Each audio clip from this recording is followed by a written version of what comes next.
Good evening. Hope you can hear me. We should all be kind of getting used to this, I guess.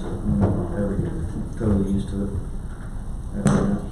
My glasses fogged up, so I'm going to put it over my mouth, not my nose.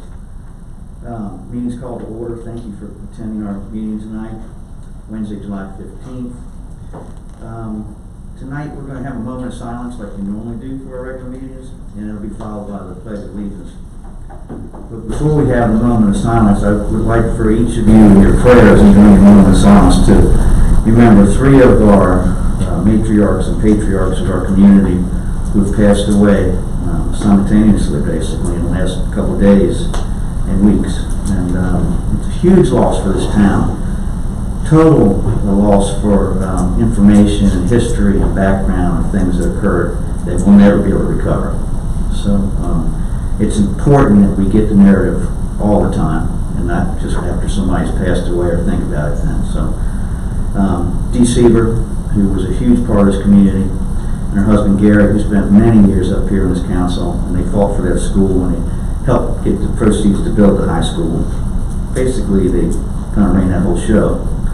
William Hall, who, if you don't know, has been an electrician in this town for all of, I think, 89 years. He's lived here, maybe longer, might be 90, I think now. But he was a very close friend of mine and a great guy, great historian, could tell you everything that this town ever went through for at least the last 85 years. And Cecil Salty, who was a big fixture in the Clone Beach Yacht Club for many, many years, Commodore, another great person, great talented person that the town's lost. So with that, if we could take a moment of silence, stand, take a moment of silence, about 20 seconds, just put them in your thoughts and your prayers.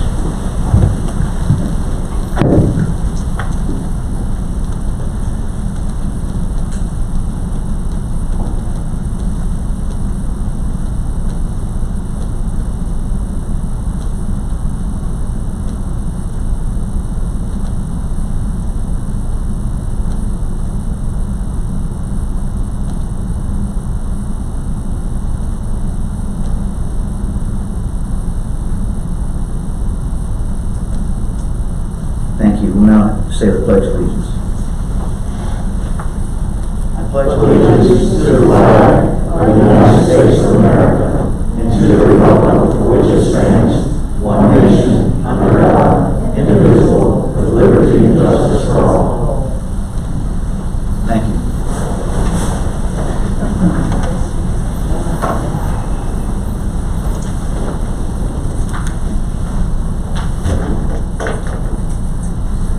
Steve Serby's not here tonight. I didn't see anybody here from Steve. Not here from Steve.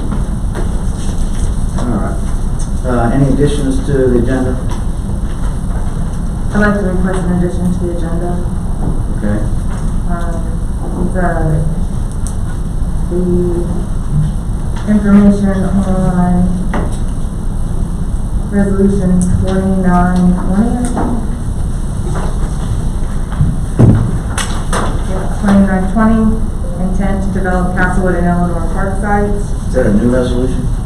It is a new resolution. It would go under 2820. Is that it had a chance to be pre-read or anything? It was sent to council, and it also is follow-up from the discussion that we had at the work session that created quite a bit of public comment. Okay. When was it sent to council? It was sent to council today, along with also the addition to the agenda for the school meeting that was added to the agenda. Right. Okay. I'm going to say no, only because is that not going to require a public hearing? No. The resolution does not require one. But if it's passed, it could require a public hearing. Is that correct? That resolution? No, it does not require a public hearing, just like the amendment to the budget does not require a public hearing for the hazardous pay policy for any business. Okay. Can you read the resolution? Can we vote on adding it to the agenda? Sure. I just wondered if if it involves public land, does it require a public hearing?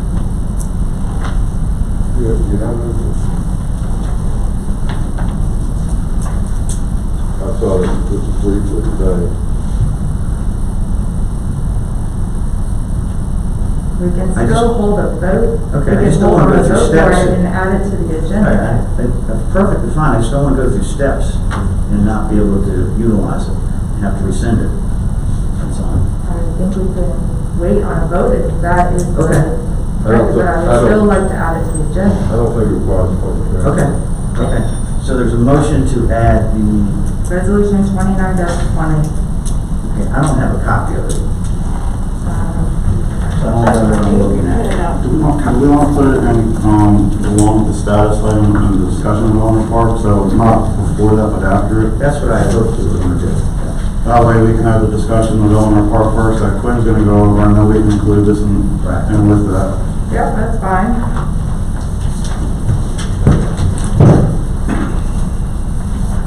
But it should go under new business on that.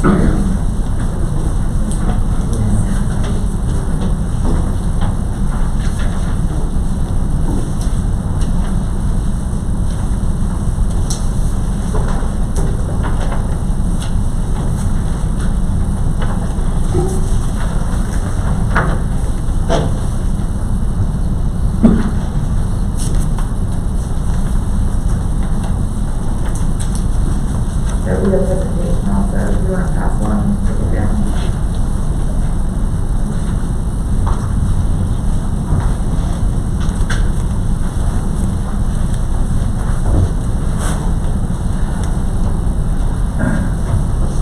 If I read this resolution correct me if I'm wrong, what you're doing is your council is going to set forth a path forward.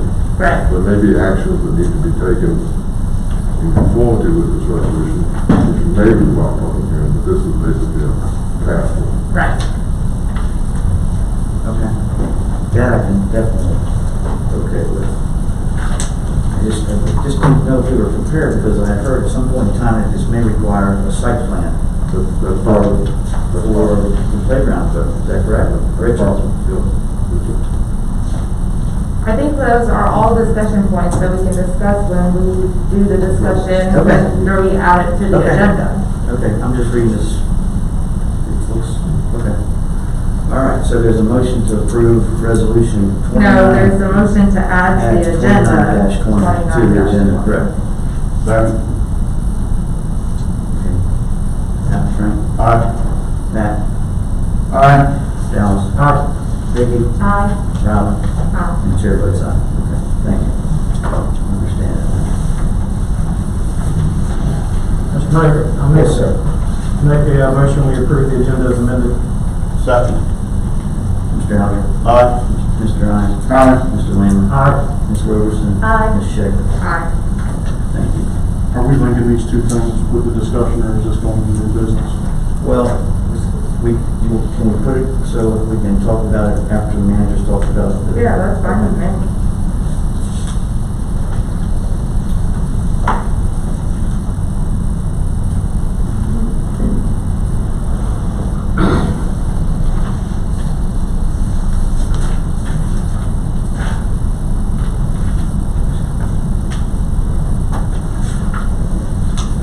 Okay.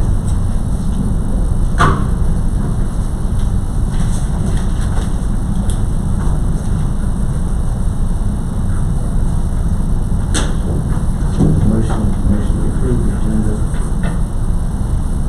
Okay, is there a motion to approve the minutes for January 21st, 2019 special meeting, April 17th, 2019 regular meeting, June 5th, 2020 work session, and June 13th, 2020 regular meeting? So moved. Second. Frank? You had a chance to look. I only briefly glanced at the April 17th one, we got that just recently, I didn't see anything in that one, but I did look up the others, and once again, just a few small typos. Okay. So there's a motion to approve. Frank? Aye.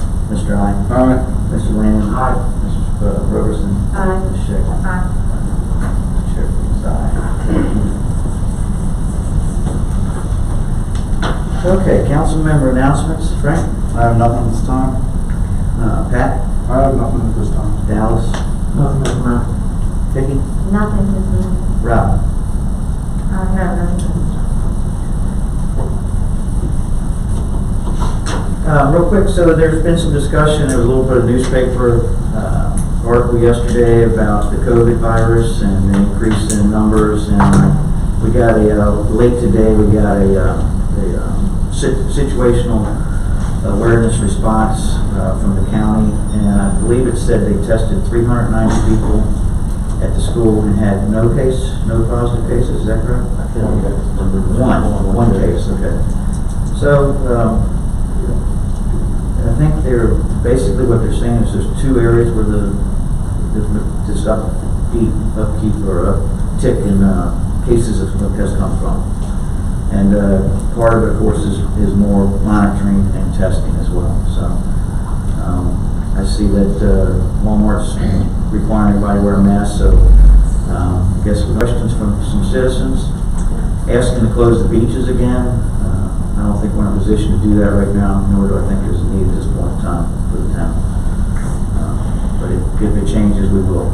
So give me a second to say that. Okay. Mr. Turner, we'd love to hear about the return to school plan. I know there's a lot of parents out there want to know what's going to happen. Good afternoon. Okay. See if it's on. Look on the side and see if it's on. Do I have to write down the audience first? Or just put my hands up? There it is. Thank you. You're welcome. Yeah, So, thank you for allowing me to present to you all tonight. This is an abbreviated presentation from the one in which I gave the school board, I think it was about a week and a half ago. So I'm going to be brief. All of our information is currently on the webpage under our COVID-19 tab. Feel free to go through the 40-page document that kind of outlines how the school will reopen. Understand also too that this is a fluid plan that will change. Okay, there's just no way around that. You know, the guidance from every entity changes on a day-to-day basis, which only impacts the decisions that we make at the local level, and I'm sure you guys understand that. We understand that at the school division, so just please bear in mind as I go through the presentation. So this is,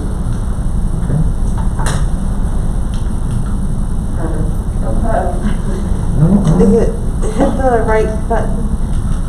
Is it not working? no ma'am. It's just. Might just be user error. That typically happens. Watch. Turn off and turn it on. Let's see if it helps. Get the batteries. Just did it. All right, fine. I'll My things being fluid and flexible, so hey, this is, we're good.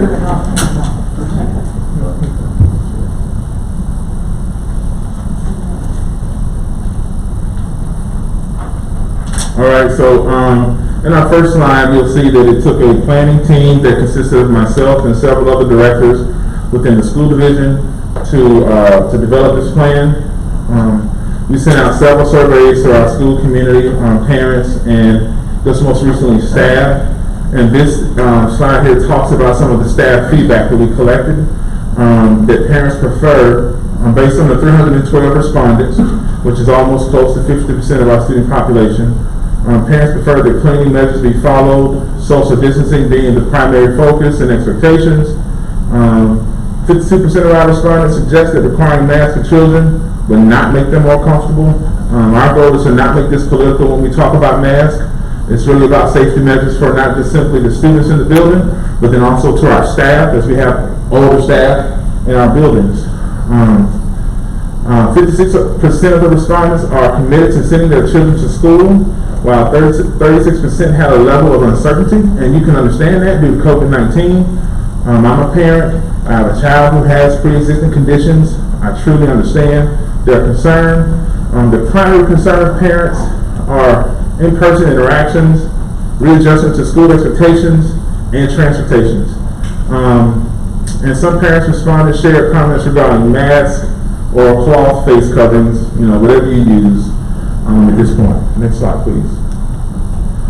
So the school division had many expectations provided to us from our governing bodies, not governing bodies, but from the state agencies and national organizations.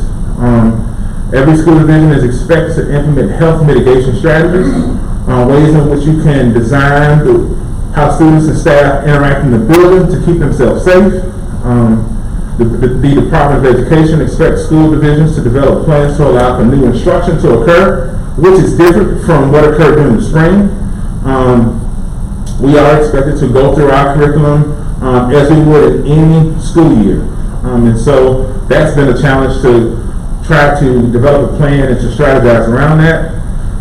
And school divisions' health plans and return to school plans must be submitted to VDOE and also to the Department of Health.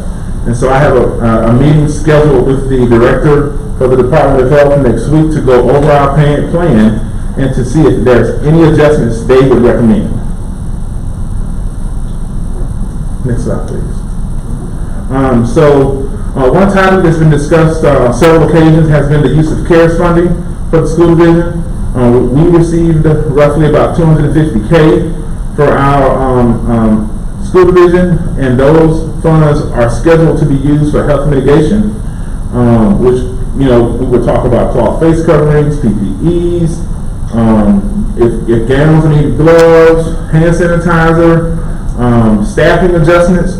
We anticipate having to make adjustments in some of our custodial staff, and just recently this week we talked about bringing on hopefully a CNA to assist in treating and addressing some of the illnesses that may occur in the school year because one nurse can't just simply do it. Expansion of our learning management system. We've already begun that, which is we're going to use a program that's suggested by the state called Virtual Virginia and Canvas.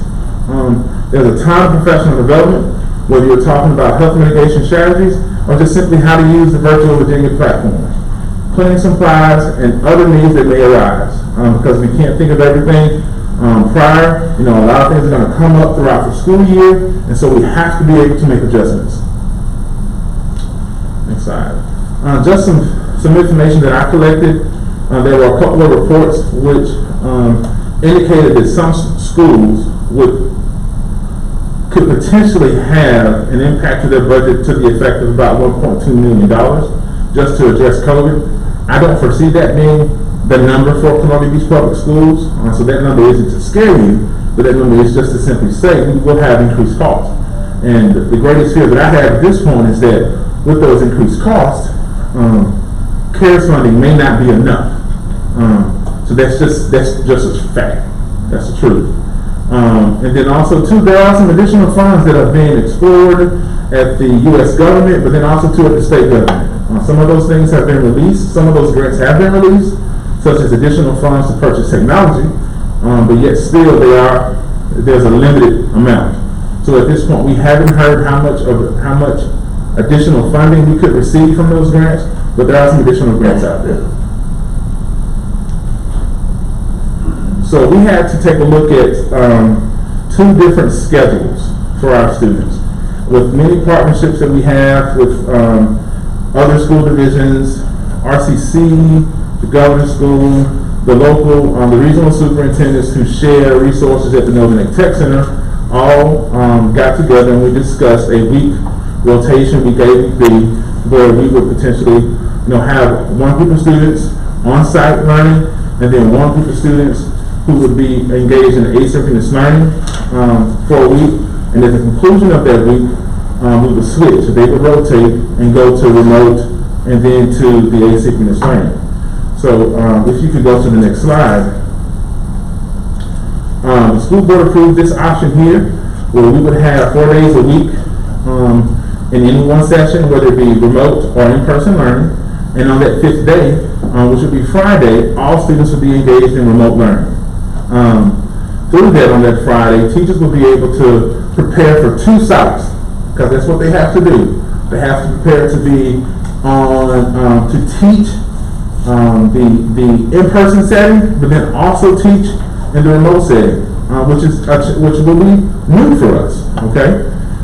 We would also have a day for PD, curriculum work, maybe calling in a few students who need additional remediation in some content areas, grading and lesson plan development, but then also too, most importantly, cleaning of the building. We will clean thoroughly throughout the day, but we wanted to also have a day, but that was the primary focus for our custodial staff, is to clean the building from top to bottom. So that's the schedule that we discussed and has been approved by the school board. Next slide, please. Reopening topics that are mentioned within our plan. One of the things that we have to focus on is, once again, social distancing and how we maximize our classroom space. Maximizing classroom space will require that we make adjustments and we put our desk at 6 feet of distance and remove any clutter. So we've gone through that and we've made recommendations to building principals and teachers on how to make those changes, and we've left that up to the principal to approve.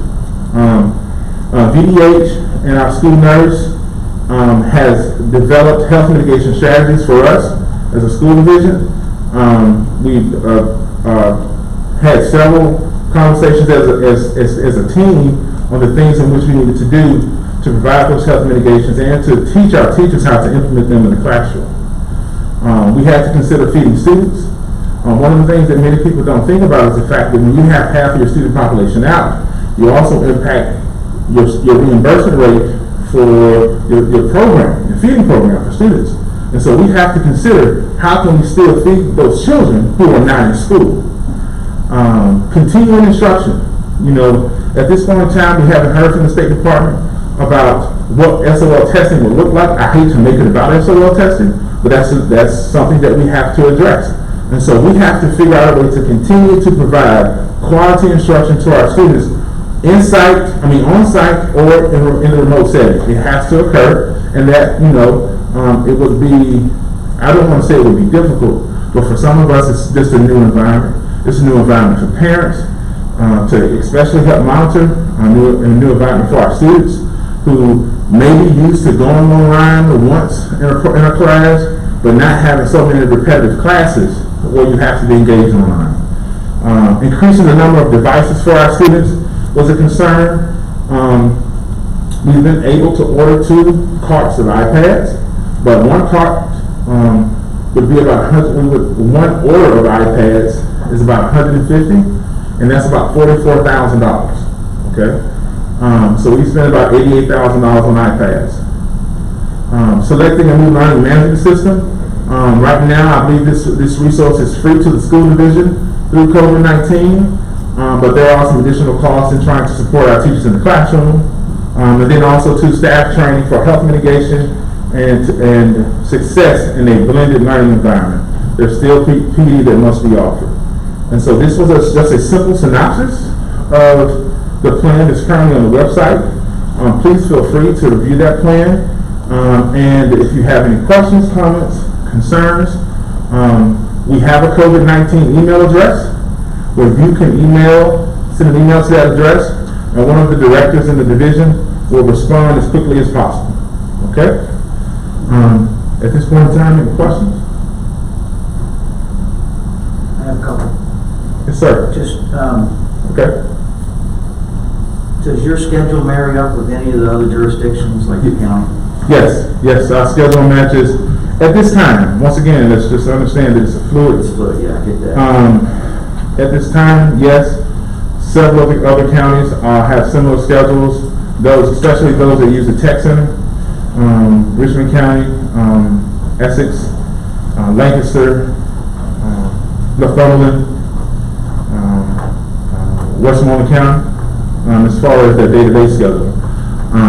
There have been conversations that have begun about potentially changing the calendar to provide more time for teachers and staff to prepare, because we are under a time crunch, and we are exploring all options.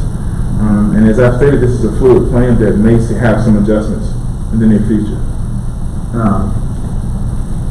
What will you do with the kids who have special needs? When I say special needs, I grew up with ADD, and my brother had dyslexia, but we were fortunate because my mom was a reading specialist in schools. So a lot of kids don't have that. I would have never learned on a computer, I can tell you that right now. Right.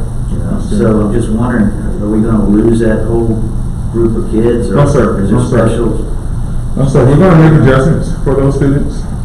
There will be opportunities for them to receive more in-person learning once we have kind of fleshed out where students fall, whether they're week A or week B. We have intentions on creating additional opportunities for those kids to come to school. And that's an expectation from the state. Any student who needs additional support. So we want to make sure that that happens.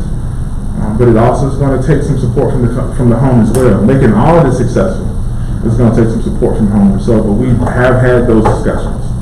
Okay, because it's a different animal learning online, as I'm sure you're well aware. Yes, sir, it is. It is. The interaction means everything. It does. The engagement. I mean, and students having routines and schedules so that they may be able to get up in the morning or in the afternoon and work through their assignments as they should, and having frequent communication with their teachers, which I believe our teachers did a phenomenal job in the spring making that quick adjustment. So it's my expectation that we, although we may have some stumbles here and there, that at the end of the day that we are successful with our student population. Thank you, Mr. Turner. Yes, sir. Any questions from Mr. Turner? I have a couple questions. You want to go first? No, you don't have to. No, we have two kids in the school. So I appreciate the presentation today. Thank you very much. Yes, ma'am.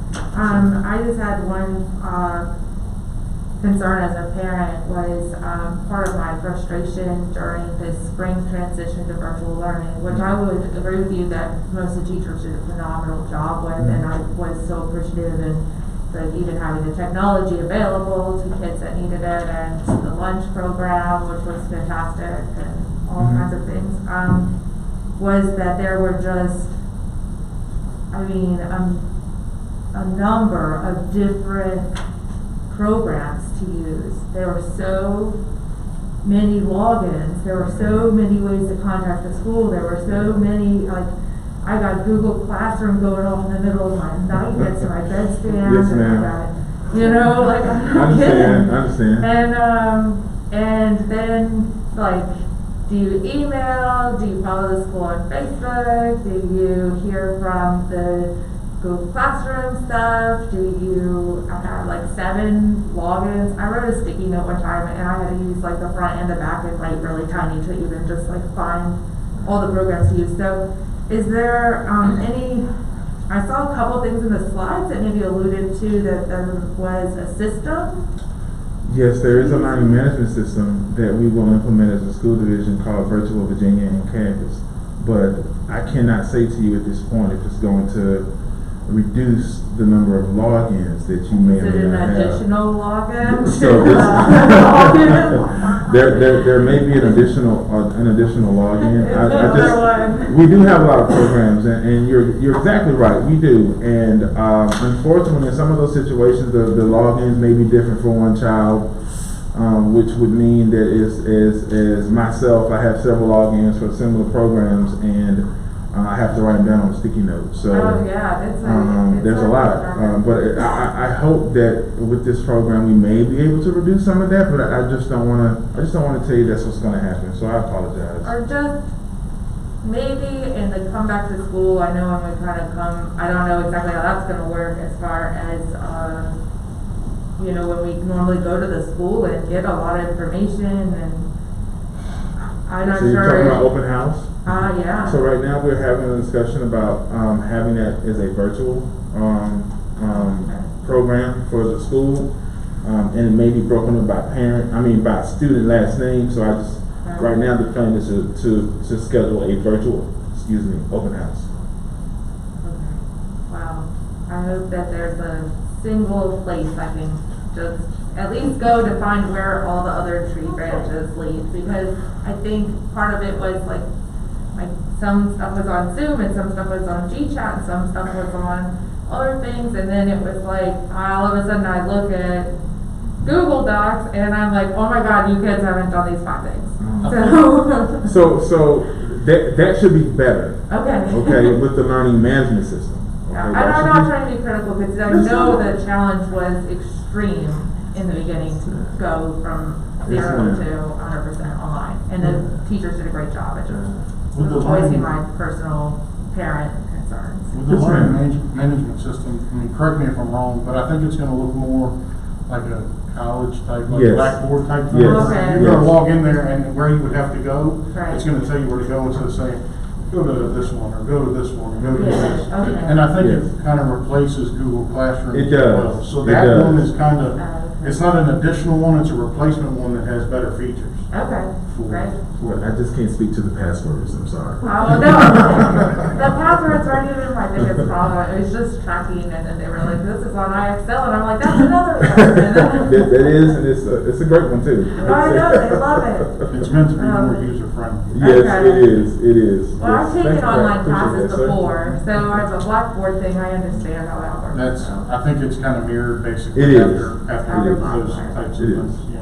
Well, I appreciate it, and just, thank you, and I just got an opportunity to sort of.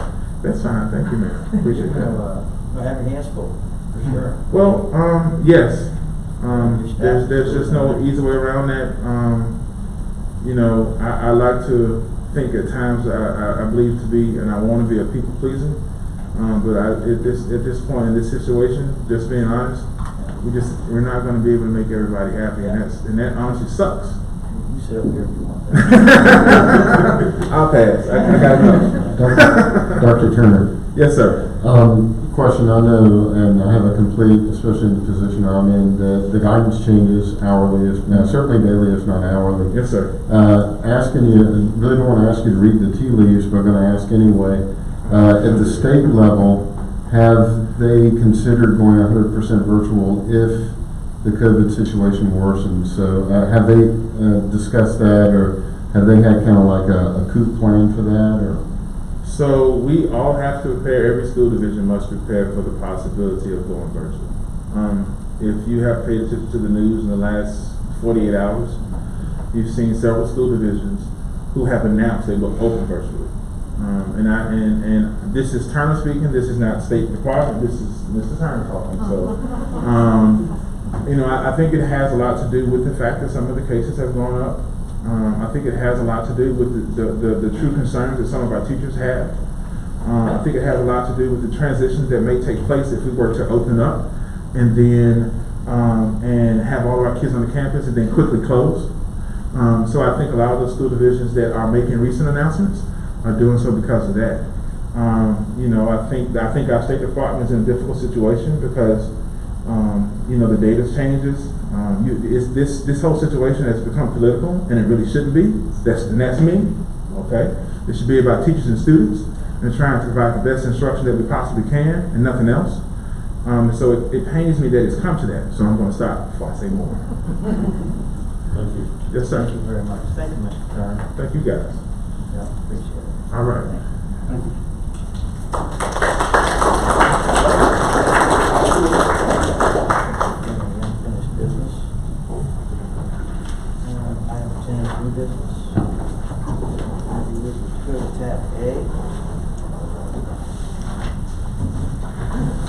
And I think we were briefed on this at the work session. I make a motion to approve. Okay. Is there a second? Second. Resolution 23-20 recommends appointment of Maureen McCabe, Maureen Holt, Roger Matherly, Larry Roberson, Steve Zirkle, and Gary Siebert to the Loma Beach Board of Zoning and Appeals. There's a motion and a second. Mr. Alger? Aye. Mr. I? Aye. Mr. Lehman? Aye. Ms. Roberson? Aye. Ms. Schiff? Aye. The chair votes aye. Motion passes unanimously. Mayor, I want to add, that took about 10 years to get done. Yeah. Yeah, you know what? Actually, it worked out well. It went from 0 to 60. Actually, I think we had a couple extra, right? For absence or. We have one alternate. Yeah, And Mr. Seaver will be in designated alternate. very good. The next item is resolution 24-20, which is vacation of unimproved portion of Locust Avenue and alteration to sell. That will have a public hearing, will be on July 29th, when we convene from this. I'm sorry, Mayor Blunt, can you speak Yes. into your mic more? I'm so sorry. Kind of hard to hear you. I don't think your mic's on. Okay. Resolution 24-20 is vacation of unimproved portion of Locust Avenue an authorization to sell. This will be done at there will be a public hearing, which is deferred from tonight to July 29th, 2020, when we will reconvene from this meeting. Was that advertised then for the 29th? Yes. Yes. It was advertised for the 29th? Yeah. Okay, so it's just the public. The advertisement to sell property only has to be advertised one time, 7 days before the hearing, but the advertisement to vacate has to be advertised twice, that's why. That's why we pushed it to the 29th. Okay. Okay, so, we don't need to do anything with that. That all happened there at the public hearing. I don't think there's any further discussion on it. No, like I said, we did that last time. Okay. So tab C is the, public hearing on resolution 25-20, is that correct? Authorization of the lease agreement with Colonial Beach Foundation. Okay, so we know that we'll go ahead and open the public hearing for that. And is anybody signed up? I didn't get the thing. Heather's anybody signed up for that? Basically, Chairman, Mr. Mayor, there is a current lease agreement in place, but it expired by time, and so the proposed lease agreement in front of you is identical to the one that's currently in place. Okay.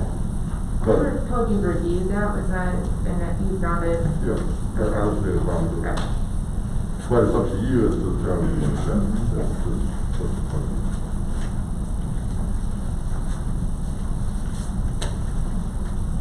Thank you, Heather. Eric Nelson.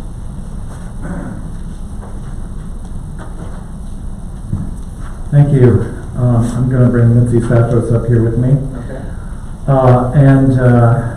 We are here to talk from the perspective of the board of the Colonial Beach Community Foundation.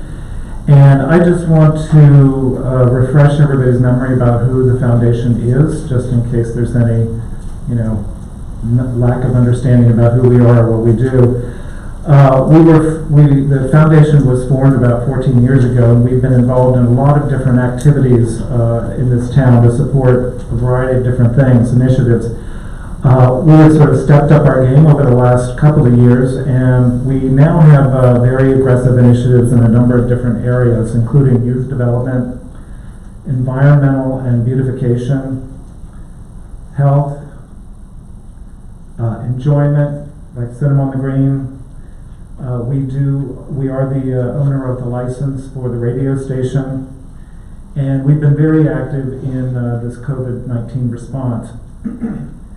And I just want to dwell on that for just a second, because that's one of our most recent initiatives. And I gave to Heather to give to you guys a compendium that was compiled a couple of months ago at the beginning of all of this that relates to all the various organizations in town that I was able to find that had some role in helping the citizens of the town respond to this COVID situation. So I think I've copied you in an email on all of this, but just to refresh your memory, that's what we've been doing. And just also related to COVID response, one of the major activities that we've been doing is to support the food bank and the food pantries. We gave $1,500 to Healthy Harvest, which is the food bank that serves most of the food pantries in this area, in the 22443 zip code. And we have given over 250 $10 gift cards to the food pantries to distribute to individuals who have come to get food from them. We felt like providing the gift cards to the grocery stores, halls, and food line would be a way to give some discretion to the recipients to buy things that they wouldn't otherwise be able to get at the food pantry. Like, for example, baby foods or diapers or that kind of thing. So anyway, we are a very active organization. We support the town in many, many different ways, and we're becoming even more of an important feature in the town, at least we believe we are. Now, I think all of you probably know that Mitzi Saphos is the queen of the community center. So I bow to the Queen, and I will let her talk about the community center specifically. So we've had the pleasure of leasing this property for the past 5 years. And we have made a number of improvements to the building and the grounds with a lot of support from the local people, from our town staff. We could not have done it without you. Some of the things that we have done, in 2015, we constructed an additional room, a meeting room, to the building. We did a lot of interior work. It needed it because it had been in bad shape for a while. 2016, we redid the floors. We rehabbed the stage with a lot of help from Camp Construction, Rawlings Electric, Rankin's True Value Hardware. So everybody has always stepped up to the plate to help us with this. In 2017, we had the Straight Line event, and the silver lining to that cloud was a complete redo of the exterior of the building. Again, Camp Construction. The town had funds, insurance money that they turned over to us for this, and so we worked with the construction company, and lots of help from Jay and Barbara Camp, of course, because the money didn't cover everything. Bill Millison was also very helpful. The town was incredibly helpful with the removal of a ton of wood. The tree removal was massive, and it took a while to do it. There was so much of it. Then we did some landscaping as well. In 2018, we did a kitchen rehab with new cabinets and appliances. And we, with a little help from my husband, who turned 70 that year, we did a fundraiser and we put up a trash enclosure, which really helped out with made the grounds look a lot better. In 2019, we added a handicap ramp and a new entrance door, so that really was very helpful to the community. People were very appreciative of that. And we continue to make HVAC repairs, pay our utility bills, and perform the lawn maintenance, which it runs about $2,800 a year, actually, for that. So we are happy to do all of that. We look forward to another 5 years with the property. Does anybody have any questions? Okay. I'm sorry, could I just add that we are a charitable organization organized under Section 501c3 of the tax code, so we are not a profit-making organization. We don't make any money. The money that we bring in goes right back out to the community. Thank you.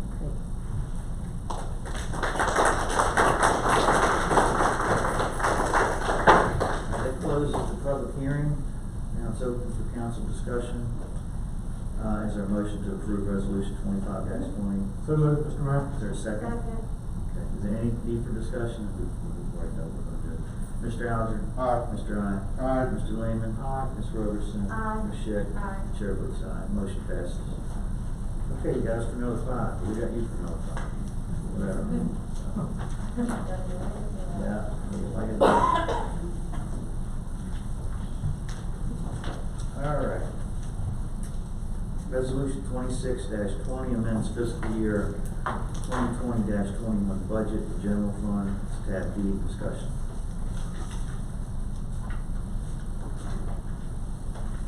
Lisa, do you want to talk on this since Quinn stepped out?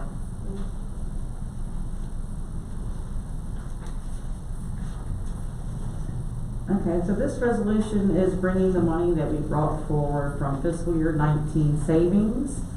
We initially brought in those savings into the fiscal 20 budget. We only spent roughly $18,000 during fiscal 20. So we had talked about bringing it into fiscal 21 to help mitigate cost losses we're going to have with the COVID-19 pandemic. So that's what this resolution is doing, bringing those remaining funds of $467,806.76 into fiscal '21.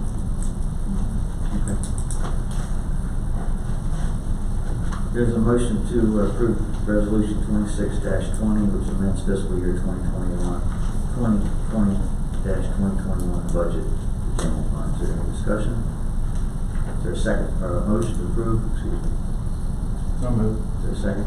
Second. Any discussion? Mr. Alger? Aye. Mr. I? Aye. Mr. Lehman? Aye. Ms. Roberson? Aye. Ms. Schick? Aye. Chair votes aye. Thank you. All right. Resolution 27-20 amends fiscal year 2020-2021 budget order fund. That's in tab E. Rob, you want to give a brief discussion on this? We talked about this at the work session as well. Yes, well, make the following amendment to the fiscal year 2021 budget. What this is, it's a water tower repainting, and actually we have to carry it down to base metal and piers. This money had been sitting for some time and waiting approved previously, but we could not bring it online and bring it to fruition until we were able to bring Robin Grove online. That would have reduced the water supply. So basically, this would have been done 2 years ago, but we had those electrical components got burned up, or 5 years ago, yeah, and they had to be replaced, and that took money away from painting the water tower. Now, it's come to time where we have to do it, and we can afford to do it, and so that's what this is all about. That's just for public knowledge. So hopefully you'll have a new, shiny water tower in town. Yeah, right. Okay. So there's a resolution 27-20. Is there a motion to approve it? So moved, Is there a Mr. second? Second. Any discussion from council? Mr. Alger? Aye. Mr. I? Aye. Mr. Lehman? Aye. Ms. Roberson? Aye. Ms. Schick? Aye. And Chair votes aye. Motion passes. Okay. If, Yes, ma'am. just to go back, in case nobody read the rest of the resolution 26-20, the addition to the money, changeover is also gonna pay for the dog park and, some additional meters. So that's another, one for the water tower, lots of positive improvements. Those were just a couple of things that were born out of the monies that we were unbelievably rolled over. Yeah. So I think it's been a very long time since we've been in the black. So that was very nice to have that monies. And with this virus, we weren't sure what was going to happen, but miraculously, it seems like it's at some level, as difficult as it is, it's not hurting us financially as bad as we thought it was. So, okay, so resolution 28-20 adopts a hazardous pay policy. I'll let Glenn speak on this. Actually, Mr. Mayor, if you don't mind, I'll probably get this together with the CFO because she worked on it. Okay, I'm sorry. And it almost, it could dovetail, and I'm going to do my best for it not to dovetail into our COVID discussion Right. at a later time. Right. But what this particular resolution provides us is the ability to modify our personnel policy to where we can give our employees who are in hazardous conditions hazardous pay. What prompted this is the COVID-19 pandemic. Allows us to go after the COVID CARES Act money and maybe any future monies because the federal folks are talking about a couple of rounds down the road. Any changes to the personnel policy of significance has to be done through council. We've been able to reach out. This is mirrored intentionally exactly to the way the county has structured their hazardous pay policy, so the reimbursement effort can be facilitated and just easier. So, any questions you might have, Lisa and I will give an answer. Okay. Very good. Okay. Everybody had a chance to read it? Okay. So there's a motion to approve resolution 28-20, which adopts the hazardous pay policy. There's a second. Discussion. Okay. Oh, we can do the motion first, Yeah. and then discussion. There's a motion So I'll move the second. And then discussion, go ahead. So when I was at the Board of Supervisors meeting on Monday, and at the meeting where they passed the hazardous pay policy, the special meeting prior, but it was not on the agenda, they retroed their policy in order to capture funds prior to the date of their actual vote. And so I would like to discuss about retroing our policy to mirror that. And the question to me then is, do we retro it to March 15th, which is the day that we enacted the state of emergency? Which to me, it just makes sense. But I want to talk about it. It says on here adopted July 15th, which is today's date, but I'd like to amend that maybe to March. Because that was the day that we started personnel changes in the way we function as an entity in the workplace. It also was the highest risk because there was very little protection at that point. So. Robin, I reached out to Norm Razavi this morning, and I got a response back to him regarding, retroing it back, because I did think about that after we talked yesterday. Sure. And he made it quite clear to me that the council could not retro it back, that it had to be from the date the council approves it going forward. I was at the meeting yeah, I know. retroed it. And he told me that they haven't, theirs started as of July 1st, is what their Board of Supervisors resolution does say, July 1st. I don't see any reason why we can't, retro it back to when we declared the state of emergency, because that's really when the hazard started, when we were aware. Because we immediately purchased suits and extra PPE for the trash Yes, we did. clerks and everybody else, so. Yeah, I mean, I'd be willing to fight that one all the way. I put a paragraph in it that says, this hazard duty pay policy. Use the mic, please. I'm sorry. I put a paragraph in it that says this hazardous duty pay policy shall be effective as of March 15th, 2020, period. Period. I agree. Put it at the bottom, and then you can still say, do we still leave an adopted date on of today's date? Yeah, because that's the date you're adopting it, but you're Understand. going to make it effective as of March 15th. Oh, who's gonna get that verbiage? Lisa? And I see no problem in making it retroactive either. They may not want to pay you. That's another discussion. I think that's also on the agenda today.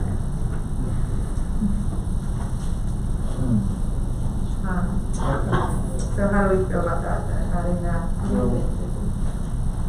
Well, we'll still adopt the policy, and we'll just make it retroactive from March 15th. So, resolution 28-20 will be adopted with the amended date of March 15th. This policy will be effective, this policy will go into effect, March 15th, 2020. Right after the Wait, work. can we say since, or after, like Vicky's saying, hazardous supplement will be paid only for hours worked, and then add in Since March since 15th. the declaration of the state of emergency? Which page are you looking at, the first or? I'm looking at the policy itself. I think it's dozen one or 12 of another. I mean, Sure. I just wanna make sure I have the right date. I'm thinking it's March 15th, but it is March 15th. Yeah, okay. Well, so, the way I understand, and I know we'll discuss some of this in a little bit, but the way I understand it is that they don't want you asking in reserve, they don't want you saying, reaching out a year from now. But They don't want to pay you any money, man. This is money's already, this is money's already spent. This is what we're trying to recover. It started March 15th when we declared a state of emergency, and the purpose of declaring it early on was to make sure that we were in the pipeline to recover this kind of funding. That was the whole purpose of it. And what you do with natural disasters and any other type of thing like that.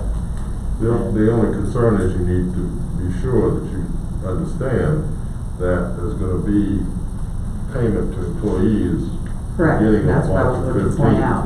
under your budget. So I'll have to Whether go you- back to the 15th to calculate all the hours Whether you want to reimburse for that's another question. Right.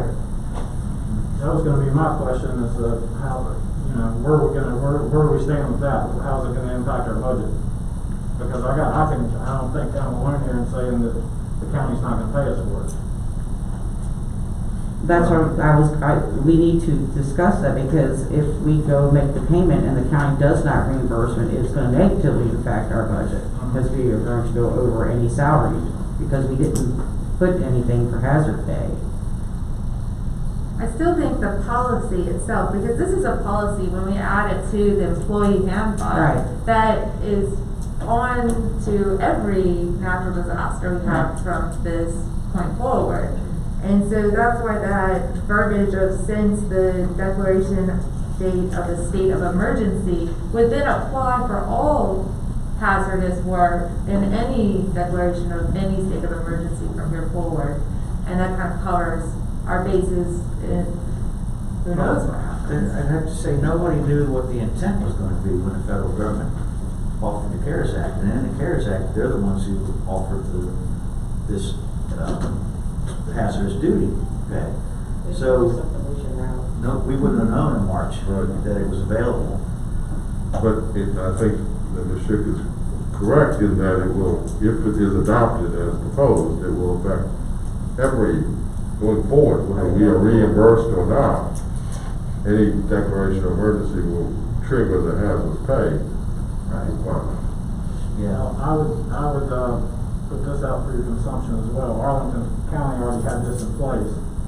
And once the governor declared a state of emergency and they closed down county buildings, then if we were face to face with any of the public, police, fire, EMS, I work for the Department of Human Services. If I was face to face with anywhere in this, Arlington has already reduced, we no longer get hazardous pay. We only got it for about a month and a half. How about what about sanitation folks? Oh, I'm sure they were included as well. Anybody that physically still had to go to work and interact with the public, I'd say definitely, I'm sure their public works, every, Would be exposed due to cleaning. Yeah. Yeah. But, we don't know when this is gonna end, so how is this gonna affect our budget moving forward, especially when the county doesn't wanna give us our cut of the CARES money? Well, this gives the town manager, all of the authority to decide the amounts, if it is indeed warranted, for how long, is it temporary or permanent?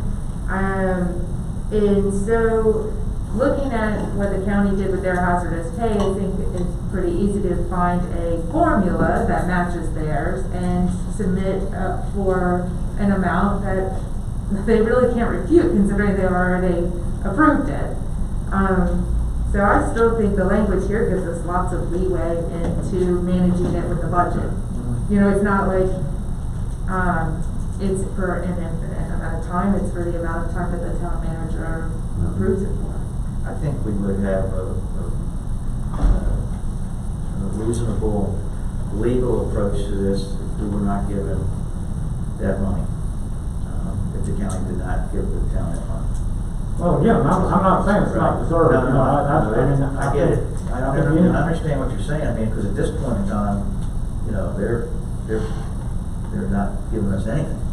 They're basically denying everything we're requesting for the most part. I think they gave us some money, right? They did give us some. So,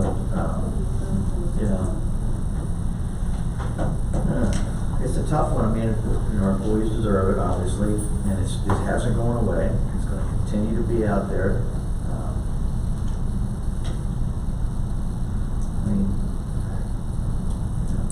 And we don't know, we don't know when, like you said. Yeah, and falls.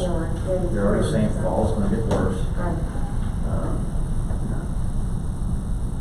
don't know. Do we have an amended language to this? Would you like to read that on the difference? I didn't think the actual resolution needs to be amended, but just the policy verbiage itself to add that one.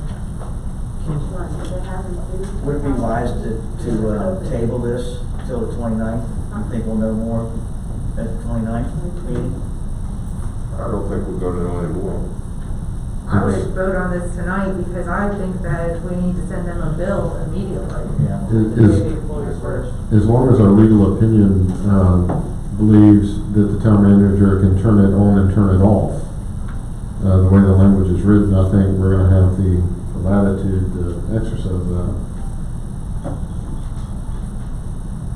Right, and what bothers me a little bit about the possibility of saying this will commence the declaration of emergency by the town council and by the mayor is that it's almost a trigger to turn it off, without a trigger to turn it off.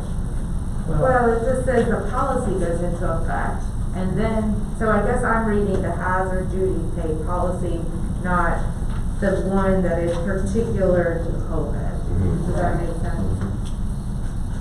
I guess my concern would be, if I was an employee, I'd be wondering why I'm not being compensated like the rest of the country is being compensated. And certainly, why am I not being compensated like my county next door, which I'm part of as well. And with that, does that raise any legal issues? No.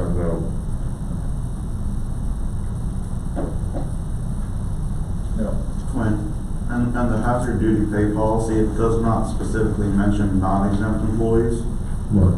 But in the COVID one, it doesn't mention non-exempt employees.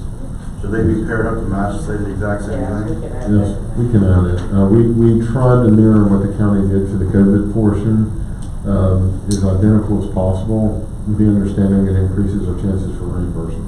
Right, I mean, that one, I just want to make sure, because a non-exempt and exempt employee are two different payers. And the first sheet right here, it doesn't specifically, it just says full-time and part-time employee. So by this sheet, an exempt employee could get the pay as well, whereas the second one is directly related to COVID is just non-exempt employees. We can have non-exempt after full part. So you just want to make sure it's the same, the same thing on both sheets. Thank you. Okay, so we're gonna approve the resolution and then let them.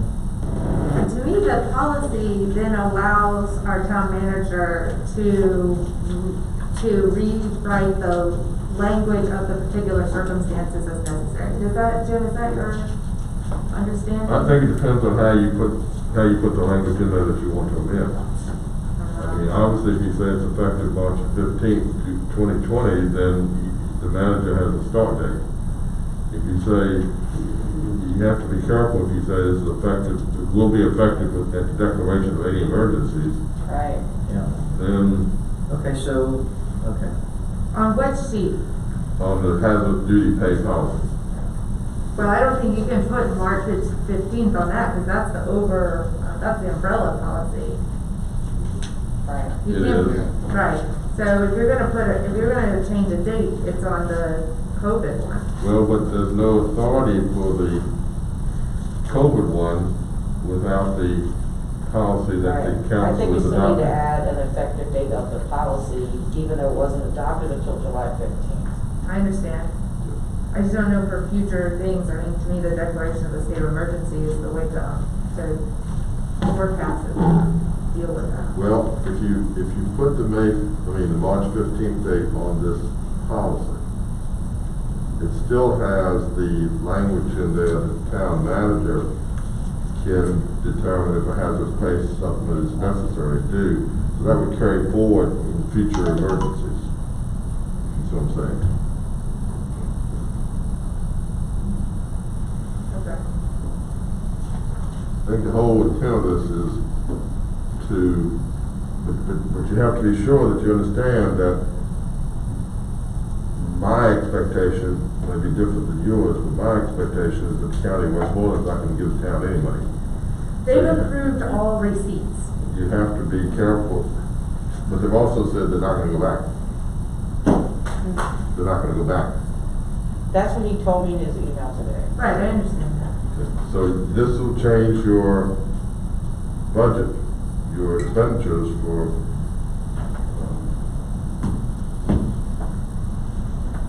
So we're Only effective the- July 15th today?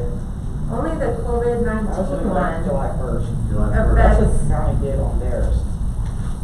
That's why the effective date of July 1st was added.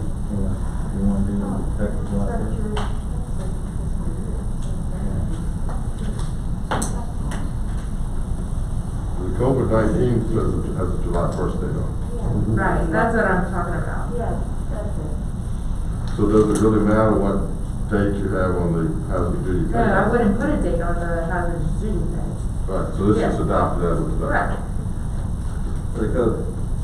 The COVID date The is. COVID one. See, that's, okay, so they have to align. So the language in hazardous duty pay policy, if it says hazardous pay supplement will be paid only for hours worked since, I see what you're saying. Well, it says the town manager summarizes the condition, the staff hours. They determine if it is warranted, and basically they determine the whole thing. So we need a starting date, is what we need, to make this effective. And I guess realistically, it's gonna have to be, when they did theirs, they only started July 1st, right? They didn't bring anything? According to what he gave me, the policy, the copy of the policy that I actually got from Tim Tribbett, it's their policy, this kind of mirrors the same thing. Okay. They actually adopted a policy, just like I did, just by saying what date it was adopted, and then, like, this second part is more of an acknowledgement that we've decided you're going to get hazard pay, that's why it has the employee's signature. On that one, it did have an effective date of July 1st, so I kind of mirrored exactly what they did. Okay. So that they can't come back to us and say, we did something different than they did. Mr. Trivett, can I ask you a question real quick? Sure. Did you guys have a meeting on July 1st to approve this? No. Okay. So when did y'all actually approve this? I think we approved it at our meeting on Monday night. Monday night. Okay, so that was what, the 12th, 13th? Also I probably, thought it was June, it also ties into the budget. What are you asking about, what we approved? the hazard pay. I don't have it with me to tell you the date. I know we've discussed it at both I believe it meetings, was done at their June meeting. but I will tell you, it was, we approved it for personnel from July 1 to December the 30th for the hazardous pay. Okay. It also ties into the budget year. Yeah. Yeah. I'm just wondering, if we're doing anything different than they did. That's the question. Both of these pretty much mirror what the county did. Let me do this. What's your recommendation? What's staff's recommendation? One, I believe that we really do need a hazard pay policy in our personnel. It's never been there, and our employees do deserve it. Yeah. Especially with this pandemic, where this could be a deadly Right. Okay. outcome. Sure. And so we need to adopt a policy and put it in our personnel. Going forward, it's always gonna be there. Like it says, the town manager has the discretion to determine whether it is warranted. Okay. Okay, and so then, if it is, then we prepare the second part here where we say when it's gonna be effective, Right. how long it's gonna last, Okay. and the dollar amount. And what do you recommend on that? I would say we should adopt it. I mean, I think they really, From what day? well, I would say July 1st, just so the county would not say we were trying to Okay. do something different. And then we can pay them from now until the end of the year, as long as the funds last, or we make a determination that we no longer need to pay hazard pay. So basically, as it is read here, then, as it reads. Okay. Yes, With the one correction of, yes, with the non-exempt on the not exempt and the generic hazard pay policies. Okay, so they'll amend that though, right?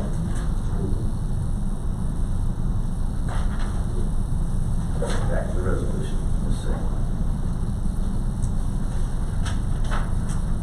I'm in favor of whatever gets our guys Yeah, me too, I'm just wanting to make something sure that that, benefits them for what they're doing. And Because what I plan on doing is calculating the hours of Bray's work from the 1st until today. I've asked all my staff to get their timesheets in the system, so I get those hours, and then actually cut those checks and send the reimbursement out to us. Well, that's my plan for tomorrow.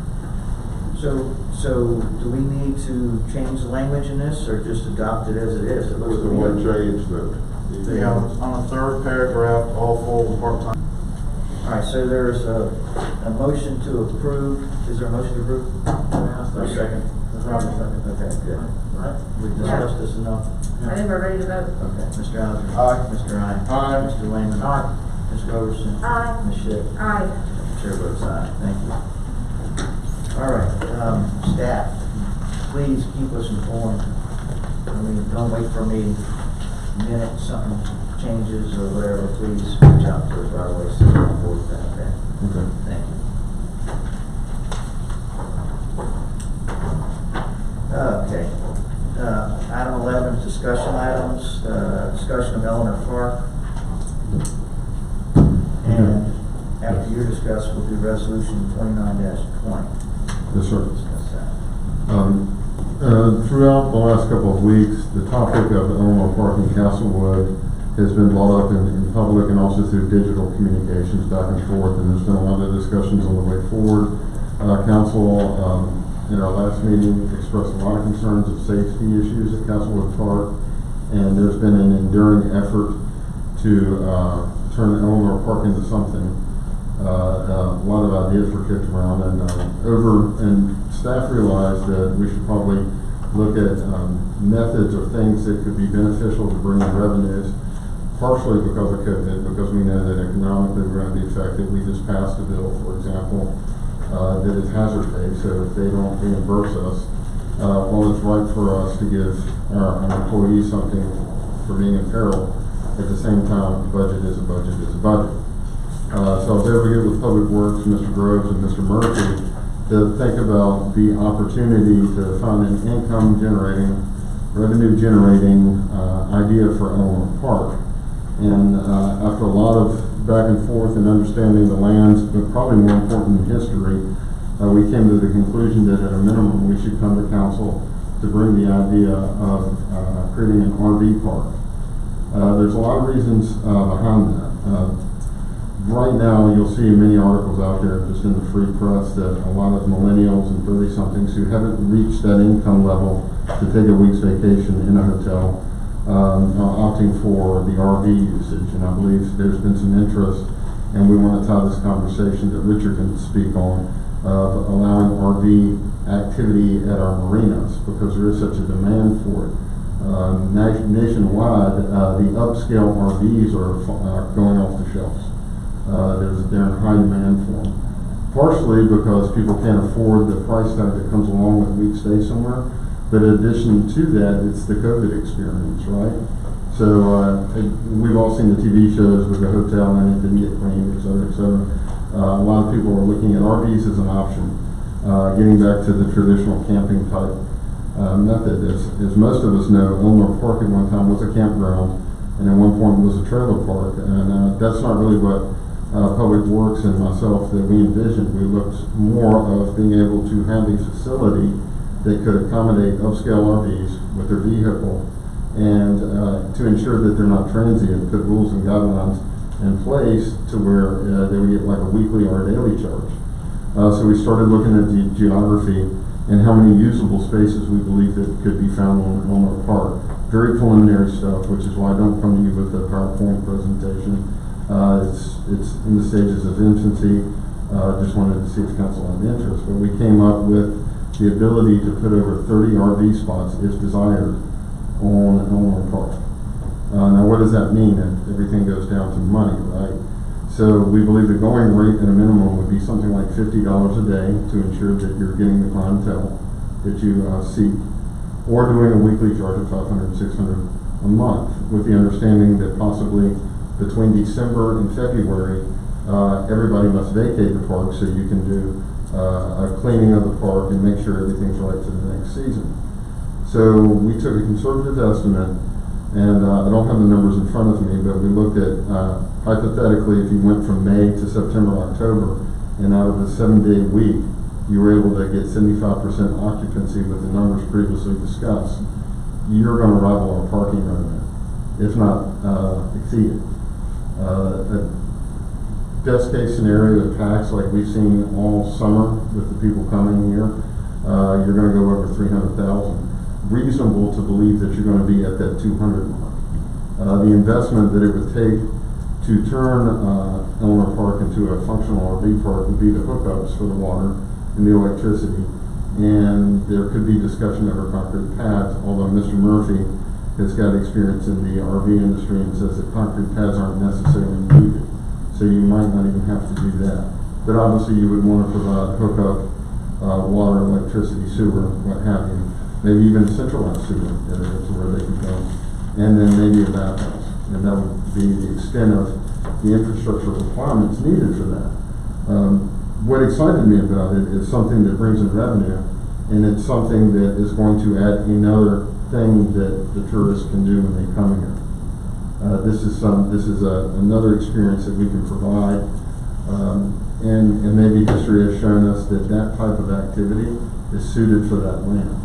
And we just really wanted to bring the idea or the concept to council for consumption and digestion, hopefully ultimately guidance, and to answer anything that we can.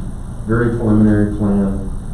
We haven't gone into detail on this, but we felt like, or at least we would be remiss if we didn't raise our hand and say, hey, we have an option that could possibly bring in $200,000 a year.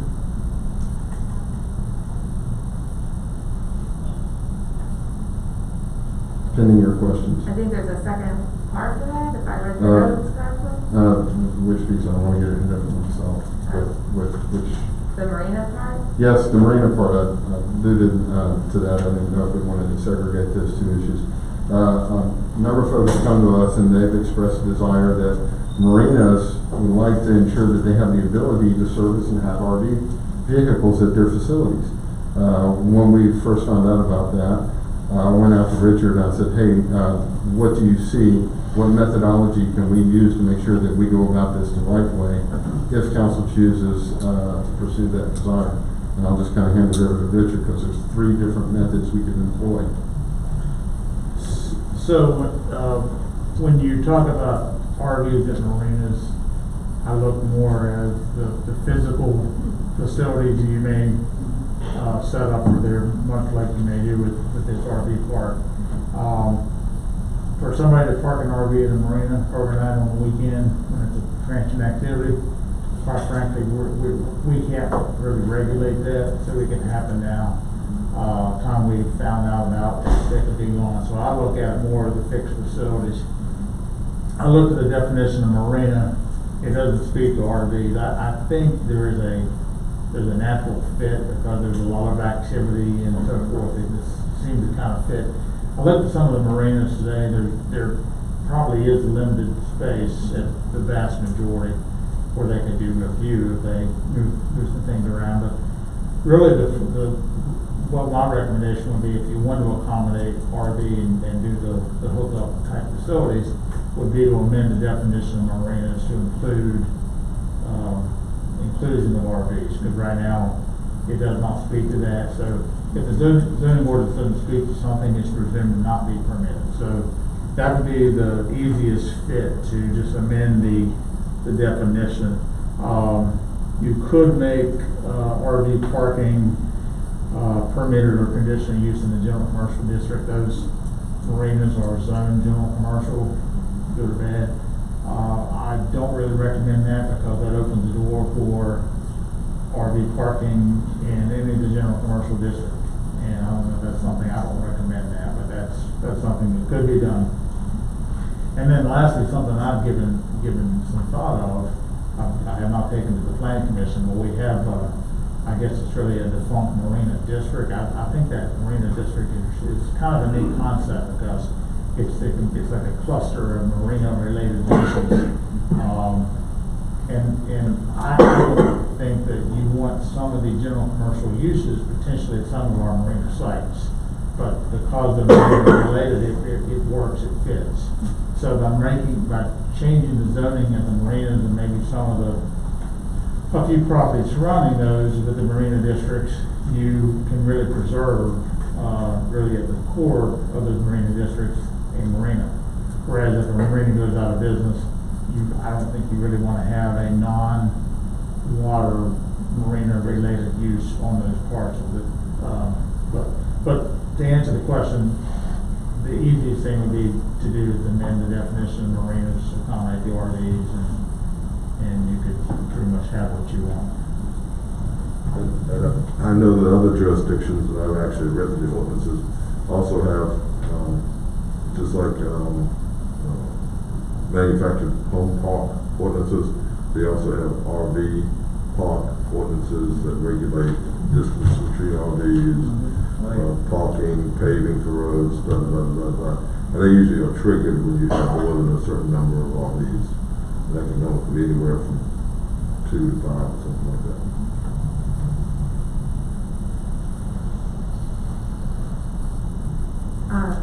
Thank you for presenting that idea. I love the idea of revenue production at Eleanor, but I love the idea more of creating versatility for our marinas to survive, because they struggle.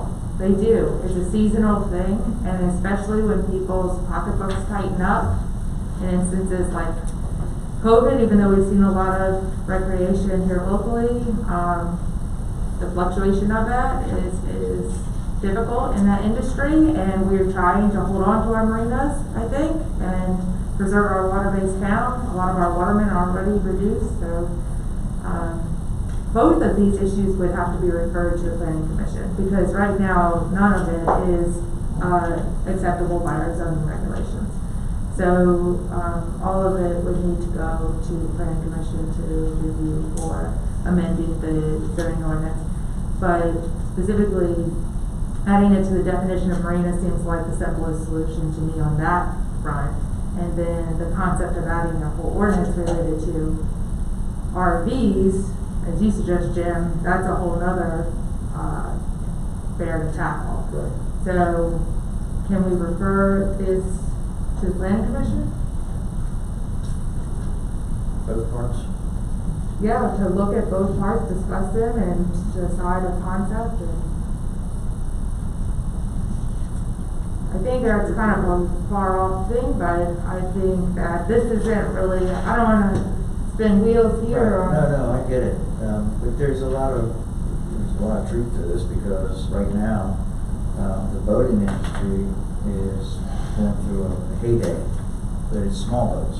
It's 25 foot and under, and they're not overnight boats. But what you're getting is people who are taking their boats to marinas, but they don't have nowhere to stay. So that would go hand in hand as well, especially for the weekender. They bring their boat down, they have a place to stay as well. As you know, there's our rental properties in town. We don't have the capacity right now to handle the demand of the people looking for places to stay in Palm Beach. Period. The hotels are overfull, Airbnbs are full, and it doesn't look like it's slowing down right now. And I don't know what. That's the biggest question. The elephant in the room is, how long is this going to go on for? And is this the new way things are going to be permanently? None of us know that, and so I think to be prepared. I don't think that it would hurt to have the Planning Commission look at it, do their due diligence, pass a motion to approve RVs. If they come, they'll come. If they don't come, they don't come, right? At the end of the day, it's not going to affect anybody. It's be up to the individual marina owners, I'm being one of them, to whether or not I want to put specific sites in, and spend the money on the electric and the sewer and the water to those sites, and like that, provide for RVs. But yeah, I think they kind of go hand in hand, from what I can tell. It is transient in nature, and brings more people to the town as well. Luckily, or hopefully, spend money in discretionary money in restaurants and stores. I think boats and RVs go very well together. Yeah. I can tell you, we have a marina in Lancaster County, and they brought RVs in there and set them up there.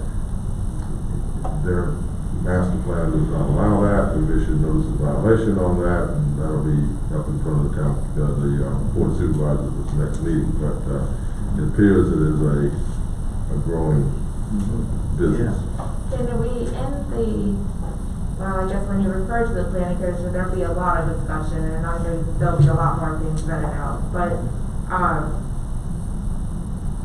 maybe, I guess, by both your presentation and what you were talking about with Rob and what you said, Eddie, is that we are not needing permanent RVs. No, right, transient nature. That somehow that type of language, And I would point out the enforcement becomes difficult on that. right, okay. Just Well- wanna make sure that that's. So, years ago, back in the 70s, when we first started using Eleanor Trailer Park for trailers, the trailers were permanent trailers, they weren't RVs, they weren't hooked up with gold white, these were long trailers that, a lot of them had porches built on them, and patios and everything else.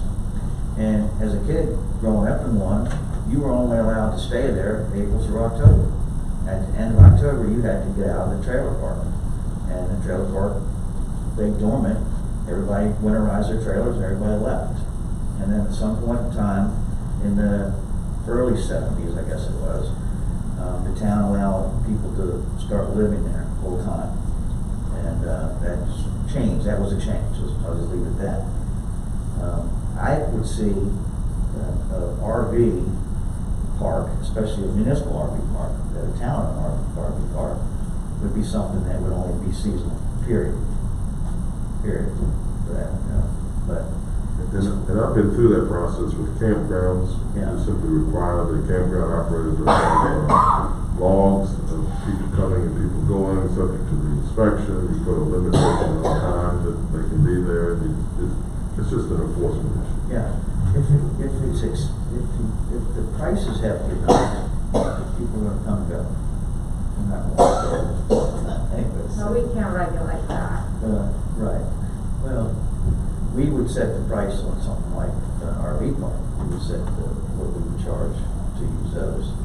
I mean, I think you said you go to Hatteras, they charge how much a week? They charge $500 a week. Yeah, so, anyway, okay, I won't go too far into that, but can we hand Yeah. the marina part of the RVs off to the planning commission? Yeah. Or a look-see, preliminary look-see? So, we get consensus Did you say on that? both had to go to the planning commission? Well, neither one can have them without the planning commission. Right, regardless, right. so. You're right. Is there any hold to hand both parts over to begin the review? I would prioritize the marina one because I think it has a That could be Fee, prioritized. that but could can be- The other yes, thing but be on both. the agenda to begin to look at too? no. I don't see why we would look for them. Yeah, I'm game for it, I'd like to see it. I think it offers an opportunity for some of the marinas, especially, Yacht Center. They have a ton of land that could be utilized. It's a great spot for it. Rusty, who already has a big campground across the street, I doubt he'll do it, because he has 350 trailers over there as it is. You don't know. So, Yeah, but I you don't know, yeah, so. Okay, so, are we consensus to hand it off to the planning commission to at least do, okay. Who's gonna write the language on it, will you? Okay, thank you. Okay, are we ready to move to the other Yeah. portion of this? Glenn, were you done with what you had?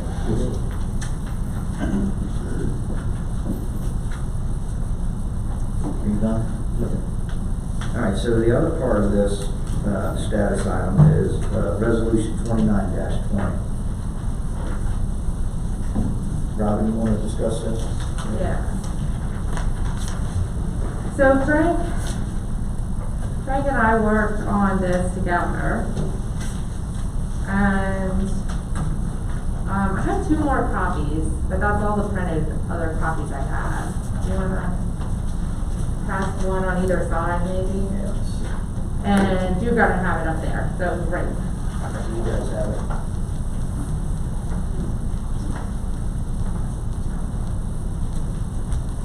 Thank you. Yeah. Thank you for saying something. I was one of you the ones. Who's that? Man, Is it cold? Freezing. I'm good. We're almost I done. can feel great.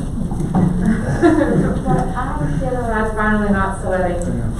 No, I was sucking it up. I'm still there a little.